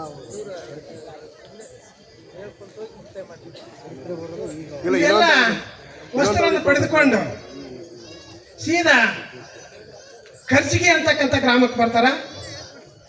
ಆ ಖರ್ಚಿಗೆ ಅಂತಕ್ಕಂಥ ಗ್ರಾಮಕ್ಕೆ ಯಲ್ಲಾಲಿಂಗ ಮಹಾರಾಜ ಅಂತಕ್ಕಂಥ ಏನು ಪದ ಬಹಳಷ್ಟು ಹೇಳೋದು. ಮಹಾರಾಜ ಅಂತ ಯಾಕಂತಾರ, ಮಹಾಸ್ವಾಮಿಗಳಂತ ಯಾಕಂತಾರ, ಯಲ್ಲಾಲಿಂಗರಿಗೆ ಮಹಾರಾಜರಂತಾರೆ, ಉಳಿದಂಥ ಸ್ವಾಮಿಗಳಿಗೆ ಸ್ವಾಮಿಗಳಂತ. ಮಹಾರಾಜ ಅಂತ ಯಾಕಂತಾರ, ಈ ಸ್ವಾಮಿಗಳಂತ ಯಾಕಂತಾರೆ. ಇದು ಎಲ್ಲ ಅರ್ಥ ಬೇಕಲ್ಲ. ಯಲ್ಲಾಲಿಂಗರು ಖರ್ಚಿಗೆ ಅಂತಕ್ಕಂಥ ಗ್ರಾಮಕ್ಕೆ ಬರ್ತಾರ. ಆ ಖರ್ಚಿಗೆ ಅಂತಕ್ಕಂಥ ಗ್ರಾಮಕ್ಕೆ ಬಂದ ಹೊತ್ತಾಗ ಜೊತೆಗೆ ಆತನಿಗೆ ಆಪ್ತನಾಗಿರ್ತಕ್ಕಂಥ ಒಬ್ಬ ಶಿಷ್ಯ ಇರ್ತಾನೆ, ಮಹಾದೇವ ಅಂತ. ಆ ಮಹಾದೇವನನ್ನು ಕರ್ಕೊಂಡು ಖರ್ಚಿಗೆ ಅಂತಕ್ಕಂಥ ಗ್ರಾಮಕ್ಕೆ ಬಂದ ಹೊತ್ತಾಗ ಅಲ್ಲಿ ಊರ ಮುಂದೆ ಒಂದು ಗುಡಿ ಇರ್ತದೆ, ವನ್ನಲಿಂಗ ಗುಡಿ ಅಂತ. ಅದು ಲಿಂಗ ಇರ್ತಕ್ಕಂಥ ಗುಡಿ. ಆ ಖರ್ಚಿಗೆ ಅಂತಕ್ಕಂಥ ಗ್ರಾಮ ಏನಿರ್ತದೆ ಅಂತಂದ್ರೆ ಬ್ರಾಹ್ಮಣರ ಆಡಳಿತಕ್ಕೆ ಒಳಪಟ್ಟಿರ್ತದೆ. ಬ್ರಾಹ್ಮಣರ ಆಡಳಿತಕ್ಕೆ ಒಳಪಟ್ಟಿರ್ತಕ್ಕಂಥ ಊರದು ಖರ್ಚಿಗೆ ಅಂತಕ್ಕಂಥ ಗ್ರಾಮ. ಅಲ್ಲಿ ಭಾಳಷ್ಟು ಜಾತಿ ವಿಜಾತಿ ಅಂತಕ್ಕಂಥದ್ದು ಹೆಚ್ಚು ಕಡಿಮೆ ಅಂತಕ್ಕಂಥದ್ದು ಭಾಳಷ್ಟು ಇರುತ್ತೆ ಆ ಖರ್ಚಿಗೆ ಆ ಕಾಲದಲ್ಲಿ. ಅಲ್ಲಿ ಬರ್ತಾರೆ ಅವರಿಬ್ರು. ಬಂದ ಹೊತ್ತಿಗೆ ಏನಾಗ್ತದೆ, ಸಾಯಂಕಾಲ ಆಗುತ್ತೆ. ಸಾಯಂಕಾಲ ಆದ ಹೊತ್ತಿನಾಗ ಅಲ್ಲೇ ತನ್ನ ಸಂಗಡಿನಾಗಿರ್ತಕ್ಕಂಥ ಅಥವಾ ಶಿಷ್ಯನ ರೂಪದಲ್ಲಿರ್ತಕ್ಕಂಥ ಮಹಾದೇವನನ್ನು ಕೇಳ್ತಾರ, ಇವತ್ತು ಇದೇ ಊರಾಗ ಇರೋಣ, ಇಲ್ಲಿ ಒಂದು ಗುಡಿ ಇದೆಯಲ್ಲ, ಆ ಗುಡಿ ಒಳಗೆ ಪ್ರವೇಶ ಮಾಡೋಣ, ಇಲ್ಲೇ ಇರೋಣ, ಅದ್ರ ಬಾಗಿಲು ತೆಗೆಯುವ ಅಂತ ಹೇಳ್ತಾನೆ. ಆದ್ರೆ ಆ ಮಹಾದೇವ ಏನು ಮಾಡ್ತಾರಂತ, ಬೇಡ ಗುರುಗಳೇ, ಇದು ಬ್ರಾಹ್ಮಣರ ಗುಡಿ, ಇದು ಪುರೋಹಿತರ ಗುಡಿ ಇದು. ಆದ್ರೆ ನಮ್ಗೆ ಅಲ್ಲಿ ಒಳಗೆ ಹೋದ್ರೆ ಏನಂತಾರೆ ಏನಂತ ತಿಳ್ಕೊಂಡು ಏನು ಮಾಡ್ತಾನಂತ ಆತ ಹಿಂದೆ ಮುಂದೆ ನೋಡ್ತಾನೆ. ಆದ್ರೆ ಅವ್ರು ಏನು ಬಿಡಲ್ಲ ಅಂತ ಎಲ್ಲ ಲಿಂಗರು ಬಿಡಲ್ಲ. ಆ ಮಹಾದೇವನಿಂದ ಬಾಗಿಲು ತೆಗಿಸ್ತಾರ, ಹೋಗಿ ಆ ಗುಡಿಯಲ್ಲಿ ಎದ್ದು ಬಿಡ್ತಾರ. ಗುಡಿಯಲ್ಲಿ ಎದ್ದು ಬಿಡ್ತಾರ. ಅವತ್ತು ವಸ್ತಿ ಆಗ್ತಾರೆ ಅಲ್ಲಿ. ಮತ್ತೆ ಮರುದಿನ ಆಗುತ್ತಾ. ಮರುದಿನ ಆದ ತಕ್ಷಣ ಏನಾಗ್ತದಂತ, ಆ ಗುಡಿಯ ಪೂಜಾರಿ ಇರ್ತಾನೆ. ಆ ಪೂಜಾರಿ ಬ್ರಾಹ್ಮಣರ ಪೂಜಾರಿ. ಆ ಪೂಜಾರಿ ಬರ್ತಾನ. ಬಂದ ಹೊತ್ತಿಗೆ ಏನಾಗ್ತದ, ಆತನಿಗೆ ಆಶ್ಚರ್ಯ ಆಗಿರ್ತದ, ಬಾಗಿಲು ತೆಗೆದು ಬಿಟ್ಟಿರ್ತದ. ಇಬ್ರು ಇಲ್ಲಿ ಸನ್ಯಾಸ ರೂಪದಲ್ಲಿ ಇರ್ತಕ್ಕಂಥವ್ರು ಇರ್ತಾರೆ. ಅವಾಗ ಅವ್ರನ್ನ, ಯಾರೋ ನೀವು, ಯಾಕೆ ಬಂದ್ರಿ, ನಿಮ್ಮ ಜಾತಿ ಏನು, ನಮ್ಮ ದೇವರು ಮೈಲಿಗಾಯ್ತು, ಹಂಗಂತ ತಿಳ್ಕೊಂಡು ಏನು ಮಾಡ್ತಾರಂತ ಆತ ಹೇಳ್ತಾನೆ. ಅವಾಗ ಎಲ್ಲ ಲಿಂಗರು ಏನು ಮಾಡ್ತಾರಂತ ಆತನಿಗೆ ಕೆಲವೊಂದಿಷ್ಟು ಮಾತುಗಳನ್ನು ಹೇಳ್ತಾರೆ. ಮೈಲಿಗಂದ್ರೆ ಏನು, ಕೇವಲ ಜನಿವಾರ ಹಾಕ್ಕೊಂಡು 3 ಹೊತ್ತು ನದಿಯಲ್ಲಿ ಮುಳುಗಿ ಇನ್ನೊಬ್ಬರ ಬಗ್ಗೆ ದ್ವೇಷ, ಅಸೂಯೆ, ಕಾಮ, ಕ್ರೋಧಗಳನ್ನು ಇಟ್ಟುಕೊಂಡು ಚಂಚಲ ಮನಸ್ಸಿನಿಂದ ಇರ್ತಕ್ಕಂಥದಕ್ಕೆ ಮೈಲಿಗೆ ಅಲ್ಲದು. ಯಾರು ಸ್ವಚ್ಛವಾಗಿರ್ತಕ್ಕಂಥ ಮನಸ್ಸಿರ್ತದೋ, ಯಾರು ಉಳಿದಿರ್ತಕ್ಕಂಥ ಕೇವಲ ಜನರನ್ನೆಲ್ಲ ಅನೇಕ ಪ್ರಾಣಿ ಪಕ್ಷಿಗಳನ್ನು ಕೂಡ ದಯೆ, ಕರುಣ, ಪ್ರೀತಿ, ಅನುಕಂಪ ಮುಂತಾದ ಸದ್ಭಾವನೆಯಿಂದ ಯಾರು ಕಾಣ್ತಾರೋ ಅವರು ನಿಜವಾಗಿರ್ತಕ್ಕಂಥ ಒಂದು ಮಡಿ ಅಂತಕ್ಕಂಥದ್ದನ್ನು ಏನು ಮಾಡ್ತಾರಂತ ಹೇಳಿದ ತ್ಯಾಗ. ಇವರು ಏನೋ ದೊಡ್ಡ ಸ್ವಾಮಿಗಳಿದಾರಂತ ತಿಳ್ಕೊಂಡು ಆ ಪುರೋಹಿತ ಏನು ಮಾಡ್ತಾರಂತ ಒಪ್ಪಿಕೊಳ್ತಾನೆ. ಅವತ್ತು ಅಲ್ಲೇ ಇರ್ತಾರೆ ಅವರು. ಮತ್ತು ಆತ್ಮ ಕೂಡ ಏನು ಮಾಡ್ತಾರಂತ, ನೀವು ಬೇಕಾದಷ್ಟು ದಿನ ಇರ್ಬೋದಂತ ಕೂಡ ಏನು ಮಾಡ್ತಾರಂತ ಒಪ್ಪಿಗೆಯನ್ನು ಕೊಡ್ತಾನೆ. ಅಲ್ಲಿ ಇರ್ತಾರೆ. ಮರುದಿನ ಊರಲ್ಲಿ ಒಂದು ಘಟನೆ ಆಗ್ತದೆ. ಅಲ್ಲಿ ಒಬ್ಬಾಕಿ ಸಂಗವ ಅಂತ ಹೆಣ್ಮಗಳು ಇರ್ತಾಳೆ. ಆ ಸಂಗವನಿಗೆ ಏನಾಗಿರ್ತದಂತ ದೆವ್ವ ಬಡ್ಕೊಂಡಿರ್ತದೆ. ಆ ದೆವ್ವ ಬಡ್ಕೊಂಡು ಹೊತ್ತಾಗ ಆ ದೆವ್ವವನ್ನು ಬಿಡಿಸ್ಲಿಕ್ಕೆ ಏನೆಲ್ಲವನ್ನ ಆ ಮನೆಯವರು ಮಾಡಿರ್ತಾರ, ಆದರೂ ಕೂಡ ದೆವ್ವ ಬಿಟ್ಟಿರಾಗಲ್ಲ. ಇಲ್ಲಿ ಯಾರೋ ಸ್ವಾಮಿಗಳು ಬಂದಾರ ಅಂತ ತಿಳ್ಕೊಂಡು ಆಕಿನ ಕರ್ಕೊಂಡು ಬರ್ತಾರ. ಕರ್ಕೊಂಡು ಬಂದ ಹೊತ್ನ್ಯಾಗ ಆ ಸ್ವಾಮಿಗಳನ್ನು ಕೇಳ್ತಾರ, ಇಂಥಕ್ಕೆ ಒಬ್ಬಾಕಿಗೆ ದೆವ್ವ ಬಡ್ಕೊಂಡೈತೆ ಅಂತ ಹೇಳಿದ ಹೊತ್ನ್ಯಾಗ ಆ ಕೂಡಲೇ ಎಲ್ಲ ಲಿಂಗರು ಏನು ಆ ಗುರುಗಳಿಂದ ಬಂದಿರತಕ್ಕಂಥ ಭಸ್ಮ ಇರ್ತದಲ್ಲ, ಆ ಭಸ್ಮವನ್ನು ಸ್ವಲ್ಪ ಹಾಕಿ ತಲೆ ಮೇಲೆ ಹಾಕಿ ಸ್ವಲ್ಪ ಬೆತ್ತ ತೆಗೆದುಕೊಂಡು, ಆ ಬೆತ್ತ ಕೊಟ್ಟಿದ್ರಲ್ಲ, ಆ ಬೆತ್ತ ಬೆತ್ತ ತೆಗೆದುಕೊಂಡು ಆಕಿ ತಲೆ ಮ್ಯಾಗ 1-2-3 ಸಲ ಹಿಂಗೆ ಬಡದತ್ನಾಗ ಏನಾಗ್ತದಂತ ಹಿಡಿದಿರ್ತಕ್ಕಂಥ ದೆವ್ವ ಬಿಟ್ಟು ಹೋಗ್ತದ ಅಂತಕ್ಕಂಥದ್ದು. ಆ ಕೂಡಲೇ ಭಾಳಷ್ಟು ಸಂತೋಷ ಆಗ್ತದೆ ಅವರಿಗೆ. ಸಂತೋಷ ಆಗಿ ಆ ದೆವ್ವ ಬಿಡಿಸ್ತಾರ. ಮತ್ತೆ ಮುಂದೆ ಊರಲ್ಲಿರ್ತಕ್ಕಂಥ ಒಬ್ಬ ಸಾಹುಕಾರ ಇರ್ತಾನೆ, ಶ್ರೀಮಂತ ವ್ಯಕ್ತಿ ಇರ್ತಾನೆ. ಆತನು ಕೂಡ ಆತನ ದರ್ಪವನ್ನು ಕೂಡ ಏನು ಮಾಡ್ತಾರಂತವರು ಕಡಿಮೆ ಮಾಡ್ತಾರ. ಮುಂದೆ ಹಂಗೆ ಆ ಊರನ್ನು ಬಿಟ್ಟು ಅಮ್ಮಣಿಗೆ ಅಂತಕ್ಕಂಥ ಗ್ರಾಮಕ್ಕೆ ಬರ್ತಾರ. ಅಮ್ಮಣಿಗೆ ಅಂತಕ್ಕಂಥ ಗ್ರಾಮದಲ್ಲಿ ಒಬ್ಬ ಮಧ್ಯ ವಯಸ್ಕ ಆಗಿದ್ರು ಕೂಡ 50 ವರ್ಷ ಆಗಿದ್ರು ಕೂಡ ಮಕ್ಕಳಾಗಿರಲ್ಲ. ಇಬ್ರು ಯಾರು ಸೊಸಿ ಮತ್ತು ಅತ್ತೆ ಮಕ್ಕಳು ಆಗಲ್ಲ ಅಂತ ತಿಳ್ಕೊಂಡು ಜಗಳ ಆಡ್ತಿರ್ತಾರ. ಅವರಿಗೂ ಕೂಡ ಮಕ್ಕಳ ಭಾಗ್ಯವನ್ನು ಕೊಡ್ತಾನೆ. ಮುಂದೆ ಹಾಗೆ ಬರ್ಬರ್ತಾ ಲಾಸ್ಟಿಗೆ ಅಲ್ಲೇ ಇಲ್ಲೆಲ್ಲ ಅಡ್ಡಾಡ್ಕೊಂತ ಗುರುಗಳು ಆದೇಶ ಮಾಡಿ ಕಳಿಸಿರ್ತಾರೆ, ನೀನೇನು ಮಾಡ್ಬೇಕು, ಈ ಕೂಡಲೇ ಪಶ್ಚಿಮ ದಿಕ್ಕಿಗೆ ಹೋಗ್ಬೇಕು, ಅಲ್ಲಿ ನಿಂದೇನಿದೆ ನಿನ್ನ ಜಾಗ ಇದೆ ಅಂತ ತಿಳ್ಕೊಂಡು ಹೇಳಿ ಕಳಿಸಿರ್ತಾರ. ಅಲ್ಲೆಲ್ಲ ಊರುಗಳನ್ನು ಸುತ್ಕೊಂತ ಏನು ಮಾಡ್ತಾರಂತ ನೇರವಾಗಿ ಮುಗುಳು ಕೊಡೋಕೆ ಬರ್ತಾರ. ಆ ಮುಗುಳು ಕೋಡ ಈಗಿನ ಬೆಳಗಾವಿ ಜಿಲ್ಲೆಯ ರಾಯಬಾಗ್ ತಾಲೂಕಿನಲ್ಲಿ ಬರ್ತಕ್ಕಂಥ ಒಂದು ದೊಡ್ಡದಾಗಿರ್ತಕ್ಕಂಥ ಗ್ರಾಮ. ಆ ಕಾಲದಲ್ಲಿ ಅಷ್ಟೊಂದು ದೊಡ್ಡದಾಗಿರ್ತಕ್ಕಂಥದ್ದು ಗ್ರಾಮ ಆಗಿರಲಿಲ್ಲ. ನೇರವಾಗಿ ಮುಗುಳು ಕೊಡೋಕೆ ಬರ್ತಾರ. ಮುಗುಳು ಕೊಡೋಕೆ ಬಂದೊತ್ನಾಗ ಇವಾಗಲೇ ದಾರಿಯಲ್ಲಿ ಬರ್ತಕ್ಕಂಥ ವಿಷಯ ಎಲ್ಲ ಭಕ್ತರಿಗೂ ಗೊತ್ತಿರ್ತದ. ಅವರೆಲ್ಲರೂ ಊರಲ್ಲಿರ್ತಕ್ಕಂಥ ಎಲ್ಲ ಭಕ್ತರು ಬರ್ತಾರ. ಇವರಿಗೆ ಕೇಳ್ತಾರ, ನಾನು ಎಲ್ಲ ಲಿಂಗ ಇದೀನಿ, ಇಂಥ ಶಿಷ್ಯ ಇದೀನಿ ಅಂತ ತಿಳ್ಕೊಂಡು ಹೇಳಿದಾಗ ಅವರು ಏನು ಮಾಡ್ಬೇಕಂತಂದ್ರೆ ಇಲ್ಲೇ ಇರಬೇಕು ಅಂತ ತಿಳ್ಕೊಂಡು ಕೆಲವೊಂದಿಷ್ಟು ಜಾಗ ಕೊಡ್ತಾರೆ. ಆದರೆ ಎಲ್ಲ ಲಿಂಗರು ಏನು ಮಾಡಲ್ಲ ಅಂತ ಆ ಜಾಗನ ಒಪ್ಪಲ್ಲ. ಅವ್ರು ಏನು ಮಾಡ್ತಾರಂತಾರೆ, ಊರ ಮಗ್ಗಲದಲ್ಲಿ ಏನಿರ್ತದಂತ ಒಂದು ಸುಡುಗಾಡು ಇರ್ತದೆ, ಸ್ಮಶಾನ ಇರ್ತದೆ. ಆ ಸ್ಮಶಾನವನ್ನು ಏನು ಮಾಡ್ತಾರಂತ ನನಗೆ ಕೊಡಬೇಕಂತ ತಿಳ್ಕೊಂಡು ಆ ಸ್ಮಶಾನವನ್ನು ತೆಗೆದುಕೊಂಡು ಏನು ಮಾಡ್ತಾರಂತ ಅದನ್ನು ದಿನ ಸ್ವಚ್ಛ ಮಾಡಿಕೊಂಡು ಮತ್ತೆ ಅಲ್ಲೆಲ್ಲ ಘಟನೆ ನಡೀತದೆ. ನಾನು ಅಲ್ಲಿ ಆಯೋಜಕರು ಸೂಚನೆ ಕೊಟ್ಟದಕ್ಕಾಗಿ ಹಂಗೆ ಬಂದುಬಿಟ್ಟೆ ಬರೋಕ್ಕಾಗ್ತೀನಿ ನಾನು. ಅಲ್ಲಿ ಬೇಡ ಅಂತಾರ ಮತ್ತು ಅದೆಲ್ಲ ಆರಿಸ್ಕೊಳ್ತಾರೆ, ಅದನ್ನು ಸ್ವಚ್ಛ ಮಾಡ್ತಾರೆ. ಸ್ವಚ್ಛ ಮಾಡಿ ಅಲ್ಲಿ ಎಷ್ಟು ಕಲ್ಲುಗಳಿದ್ವು ಅಂತಂತಂದ್ರೆ ಮುಂದೆ ಬರ್ತದೆ. ಅದು 7 ಕೋಟಿಗಳು ಆದವು ಅಂತಕ್ಕಂಥ 7 ಕೋಟಿ ಲಿಂಗಗಳು ಆದವು ಅಂತಕ್ಕಂಥದ್ದು ಕೂಡ ಅಲ್ಲಿ ಬರ್ತದೆ. ಅಲ್ಲಿ ಸುಡುಗಾಡಿಲಿರ್ತಕ್ಕಂಥ ಎಲ್ಲ ಕಲ್ಲುಗಳನ್ನು ಹೋಗಿ ಆರಿಸ್ತಾರೆ. ಆರಿಸಿ ಹಾಕಿ ಸ್ವಚ್ಛ ಮಾಡಿಕೊಂಡು ಒಂದು ಸಣ್ಣ ಗುಡಿಸಲು ಕಟ್ಕೊಂಡು ಒಂದು ಮಠವನ್ನು ಮಾಡ್ಕೊಂಡು ಇರಾಕತ್ತಾರ. ಆ ಕೂಡಲೇ ಅಲ್ಲಿ ಒಬ್ಬ ವೀರಶೈವದ ಸ್ವಾಮಿ ಬರ್ತಾರೆ. ಯಾರಂತಂದ್ರೆ ಜಂಗಮ ಬರ್ತಾನೆ, ಸಂಗನ ಬಸಯ್ಯ ಸ್ವಾಮಿಗಳು ಅಂತ. ಸಂಗನ ಬಸಯ್ಯ ಸ್ವಾಮಿಗಳು ಬಂದು ಏನು ಮಾಡ್ತಾರಂತ ಎಲ್ಲ ಲಿಂಗನಿಗೆ ಪರೀಕ್ಷೆ ಮಾಡ್ತಾರೆ. ಏನೋ ಎಲ್ಲ ಲಿಂಗ, ನೀನು ಸ್ವಾಮಿ ಅಂತಿದ್ದಿ, ನೀನು ಕೊಳ್ಳಾಗ ಲಿಂಗನ ಹಾಕ್ಕೊಂಡಿಲ್ಲ, ನೀನೆಂಥ ಸ್ವಾಮಿ ಅಂತ ತಿಳ್ಕೊಂಡು ಏನು ಮಾಡ್ತಾರಂತ ಆತನಿಗೆ ಕುವಾಕ ನುಡಿಗಳನ್ನು ಆಡ್ತಾನೆ. ಅವಾಗ ಆ ಕೂಡಲೇ ಏನು ಮಾಡ್ತಾರಂತಂದ್ರೆ, ಲಿಂಗ ಕಟ್ಕೊಂಡವ್ರು ಮಾತ್ರ ಸ್ವಾಮಿಗಳಾಗಕ್ಕೆ ಸಾಧ್ಯ ಇಲ್ಲ, ನಾನು ಅಂತರಾತ್ಮ ಏನೈತೆ ಅಂತಂದ್ರೆ ನನ್ನ ಸುದ್ದಿ ಐತೆ, ನಿನಗೆ ಏಸು ಲಿಂಗ ಬೇಕು ಅಂತ ಕೇಳಿ ಏನು ಮಾಡ್ತಾನಂತ ತಾನು ಆರ್ಸಿ ಹಾಕಿರ್ತಕ್ಕಂಥ ಆ ಕಲ್ಲುಗಳ ರಾಶಿಯನ್ನು ತೋರಿಸ್ತಾನಂತ. ನೀನು ಕೇವಲ ಒಂದು ಲಿಂಗಗಳನ್ನು ಹೊಳ ಕಟ್ಕೊಂಡಿರ್ಬೋದು, ಒಂದು ಲಿಂಗವನ್ನು ಮಾತ್ರ ನೀವು ಪೂಜೆ ಮಾಡ್ಬೋದು, ನನ್ನ ಹತ್ರ ಇಷ್ಟು ಲಿಂಗಗಳಿದೆ ಅಂತ ತಿಳ್ಕೊಂಡು ಆ ಕಡೆ ಕೈ ಮಾಡಿ ತೋರಿಸ್ತಾರಂತ. ಅವರು ಆರಿಸಿ ಹಾಕಿರ್ತಕ್ಕಂಥ ಕಲ್ಲುಗಳು ಸುಮಾರು 7 ಕೋಟಿಗಳು ಆದವು. ಆ 7 ಕೋಟಿಗಳು ಕೂಡ ಲಿಂಗಗಳಾಗಿ ಕಂಡುವು ಅಂತಕ್ಕಂಥದ್ದು ಕೂಡ ಆ ಕಥೆಯಲ್ಲಿ ಬರ್ತದ ಅಂತಕ್ಕಂಥದ್ದು. ಮುಂದೆ ಆ ಒಂದು ಪುಣ್ಯಕ್ಷೇತ್ರವನ್ನು ಮಾಡಿಕೊಂಡು ಅಲ್ಲೇ ಒಂದು ಆಶ್ರಮವನ್ನು ಕಟ್ಕೊಳ್ತಾರೆ, ದೊಡ್ಡ ಮಠ ಕಟ್ಕೊಳ್ತಾರೆ, ಮಠ ಆಗ್ತದ. ಇವತ್ತ ಆ ಮಠ ಇಡೀ ಜಗತ್ತಿನಲ್ಲಿಯೇ ಒಂದು ಜಗತ್ ಪ್ರಸಿದ್ಧವಾಗಿರ್ತಕ್ಕಂಥ ಮಠ.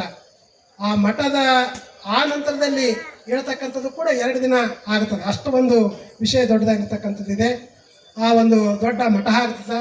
ಆವಾಗ ಓದತ್ನಾಗ ಆ ಬರಡು ಭೂಮಿ ಇರ್ತದೆ. ಅದು ಆ ಬರಡು ಭೂಮಿ ಆಗಿರ್ತಕ್ಕಂಥ ಎಲ್ಲ ಲಿಂಗರು ಹೋದ್ಮೇಲಿನ ಆ ಒಂದು ಭಾಗಕ್ಕೆ ಏನಾಯ್ತು ಅಂತಂದ್ರೆ ಆ ನೀರಾವರಿ ಬಂತು ಅಂತಕ್ಕಂಥದ್ದು ಕೂಡ ಗೊತ್ತಾಗ್ತದೆ.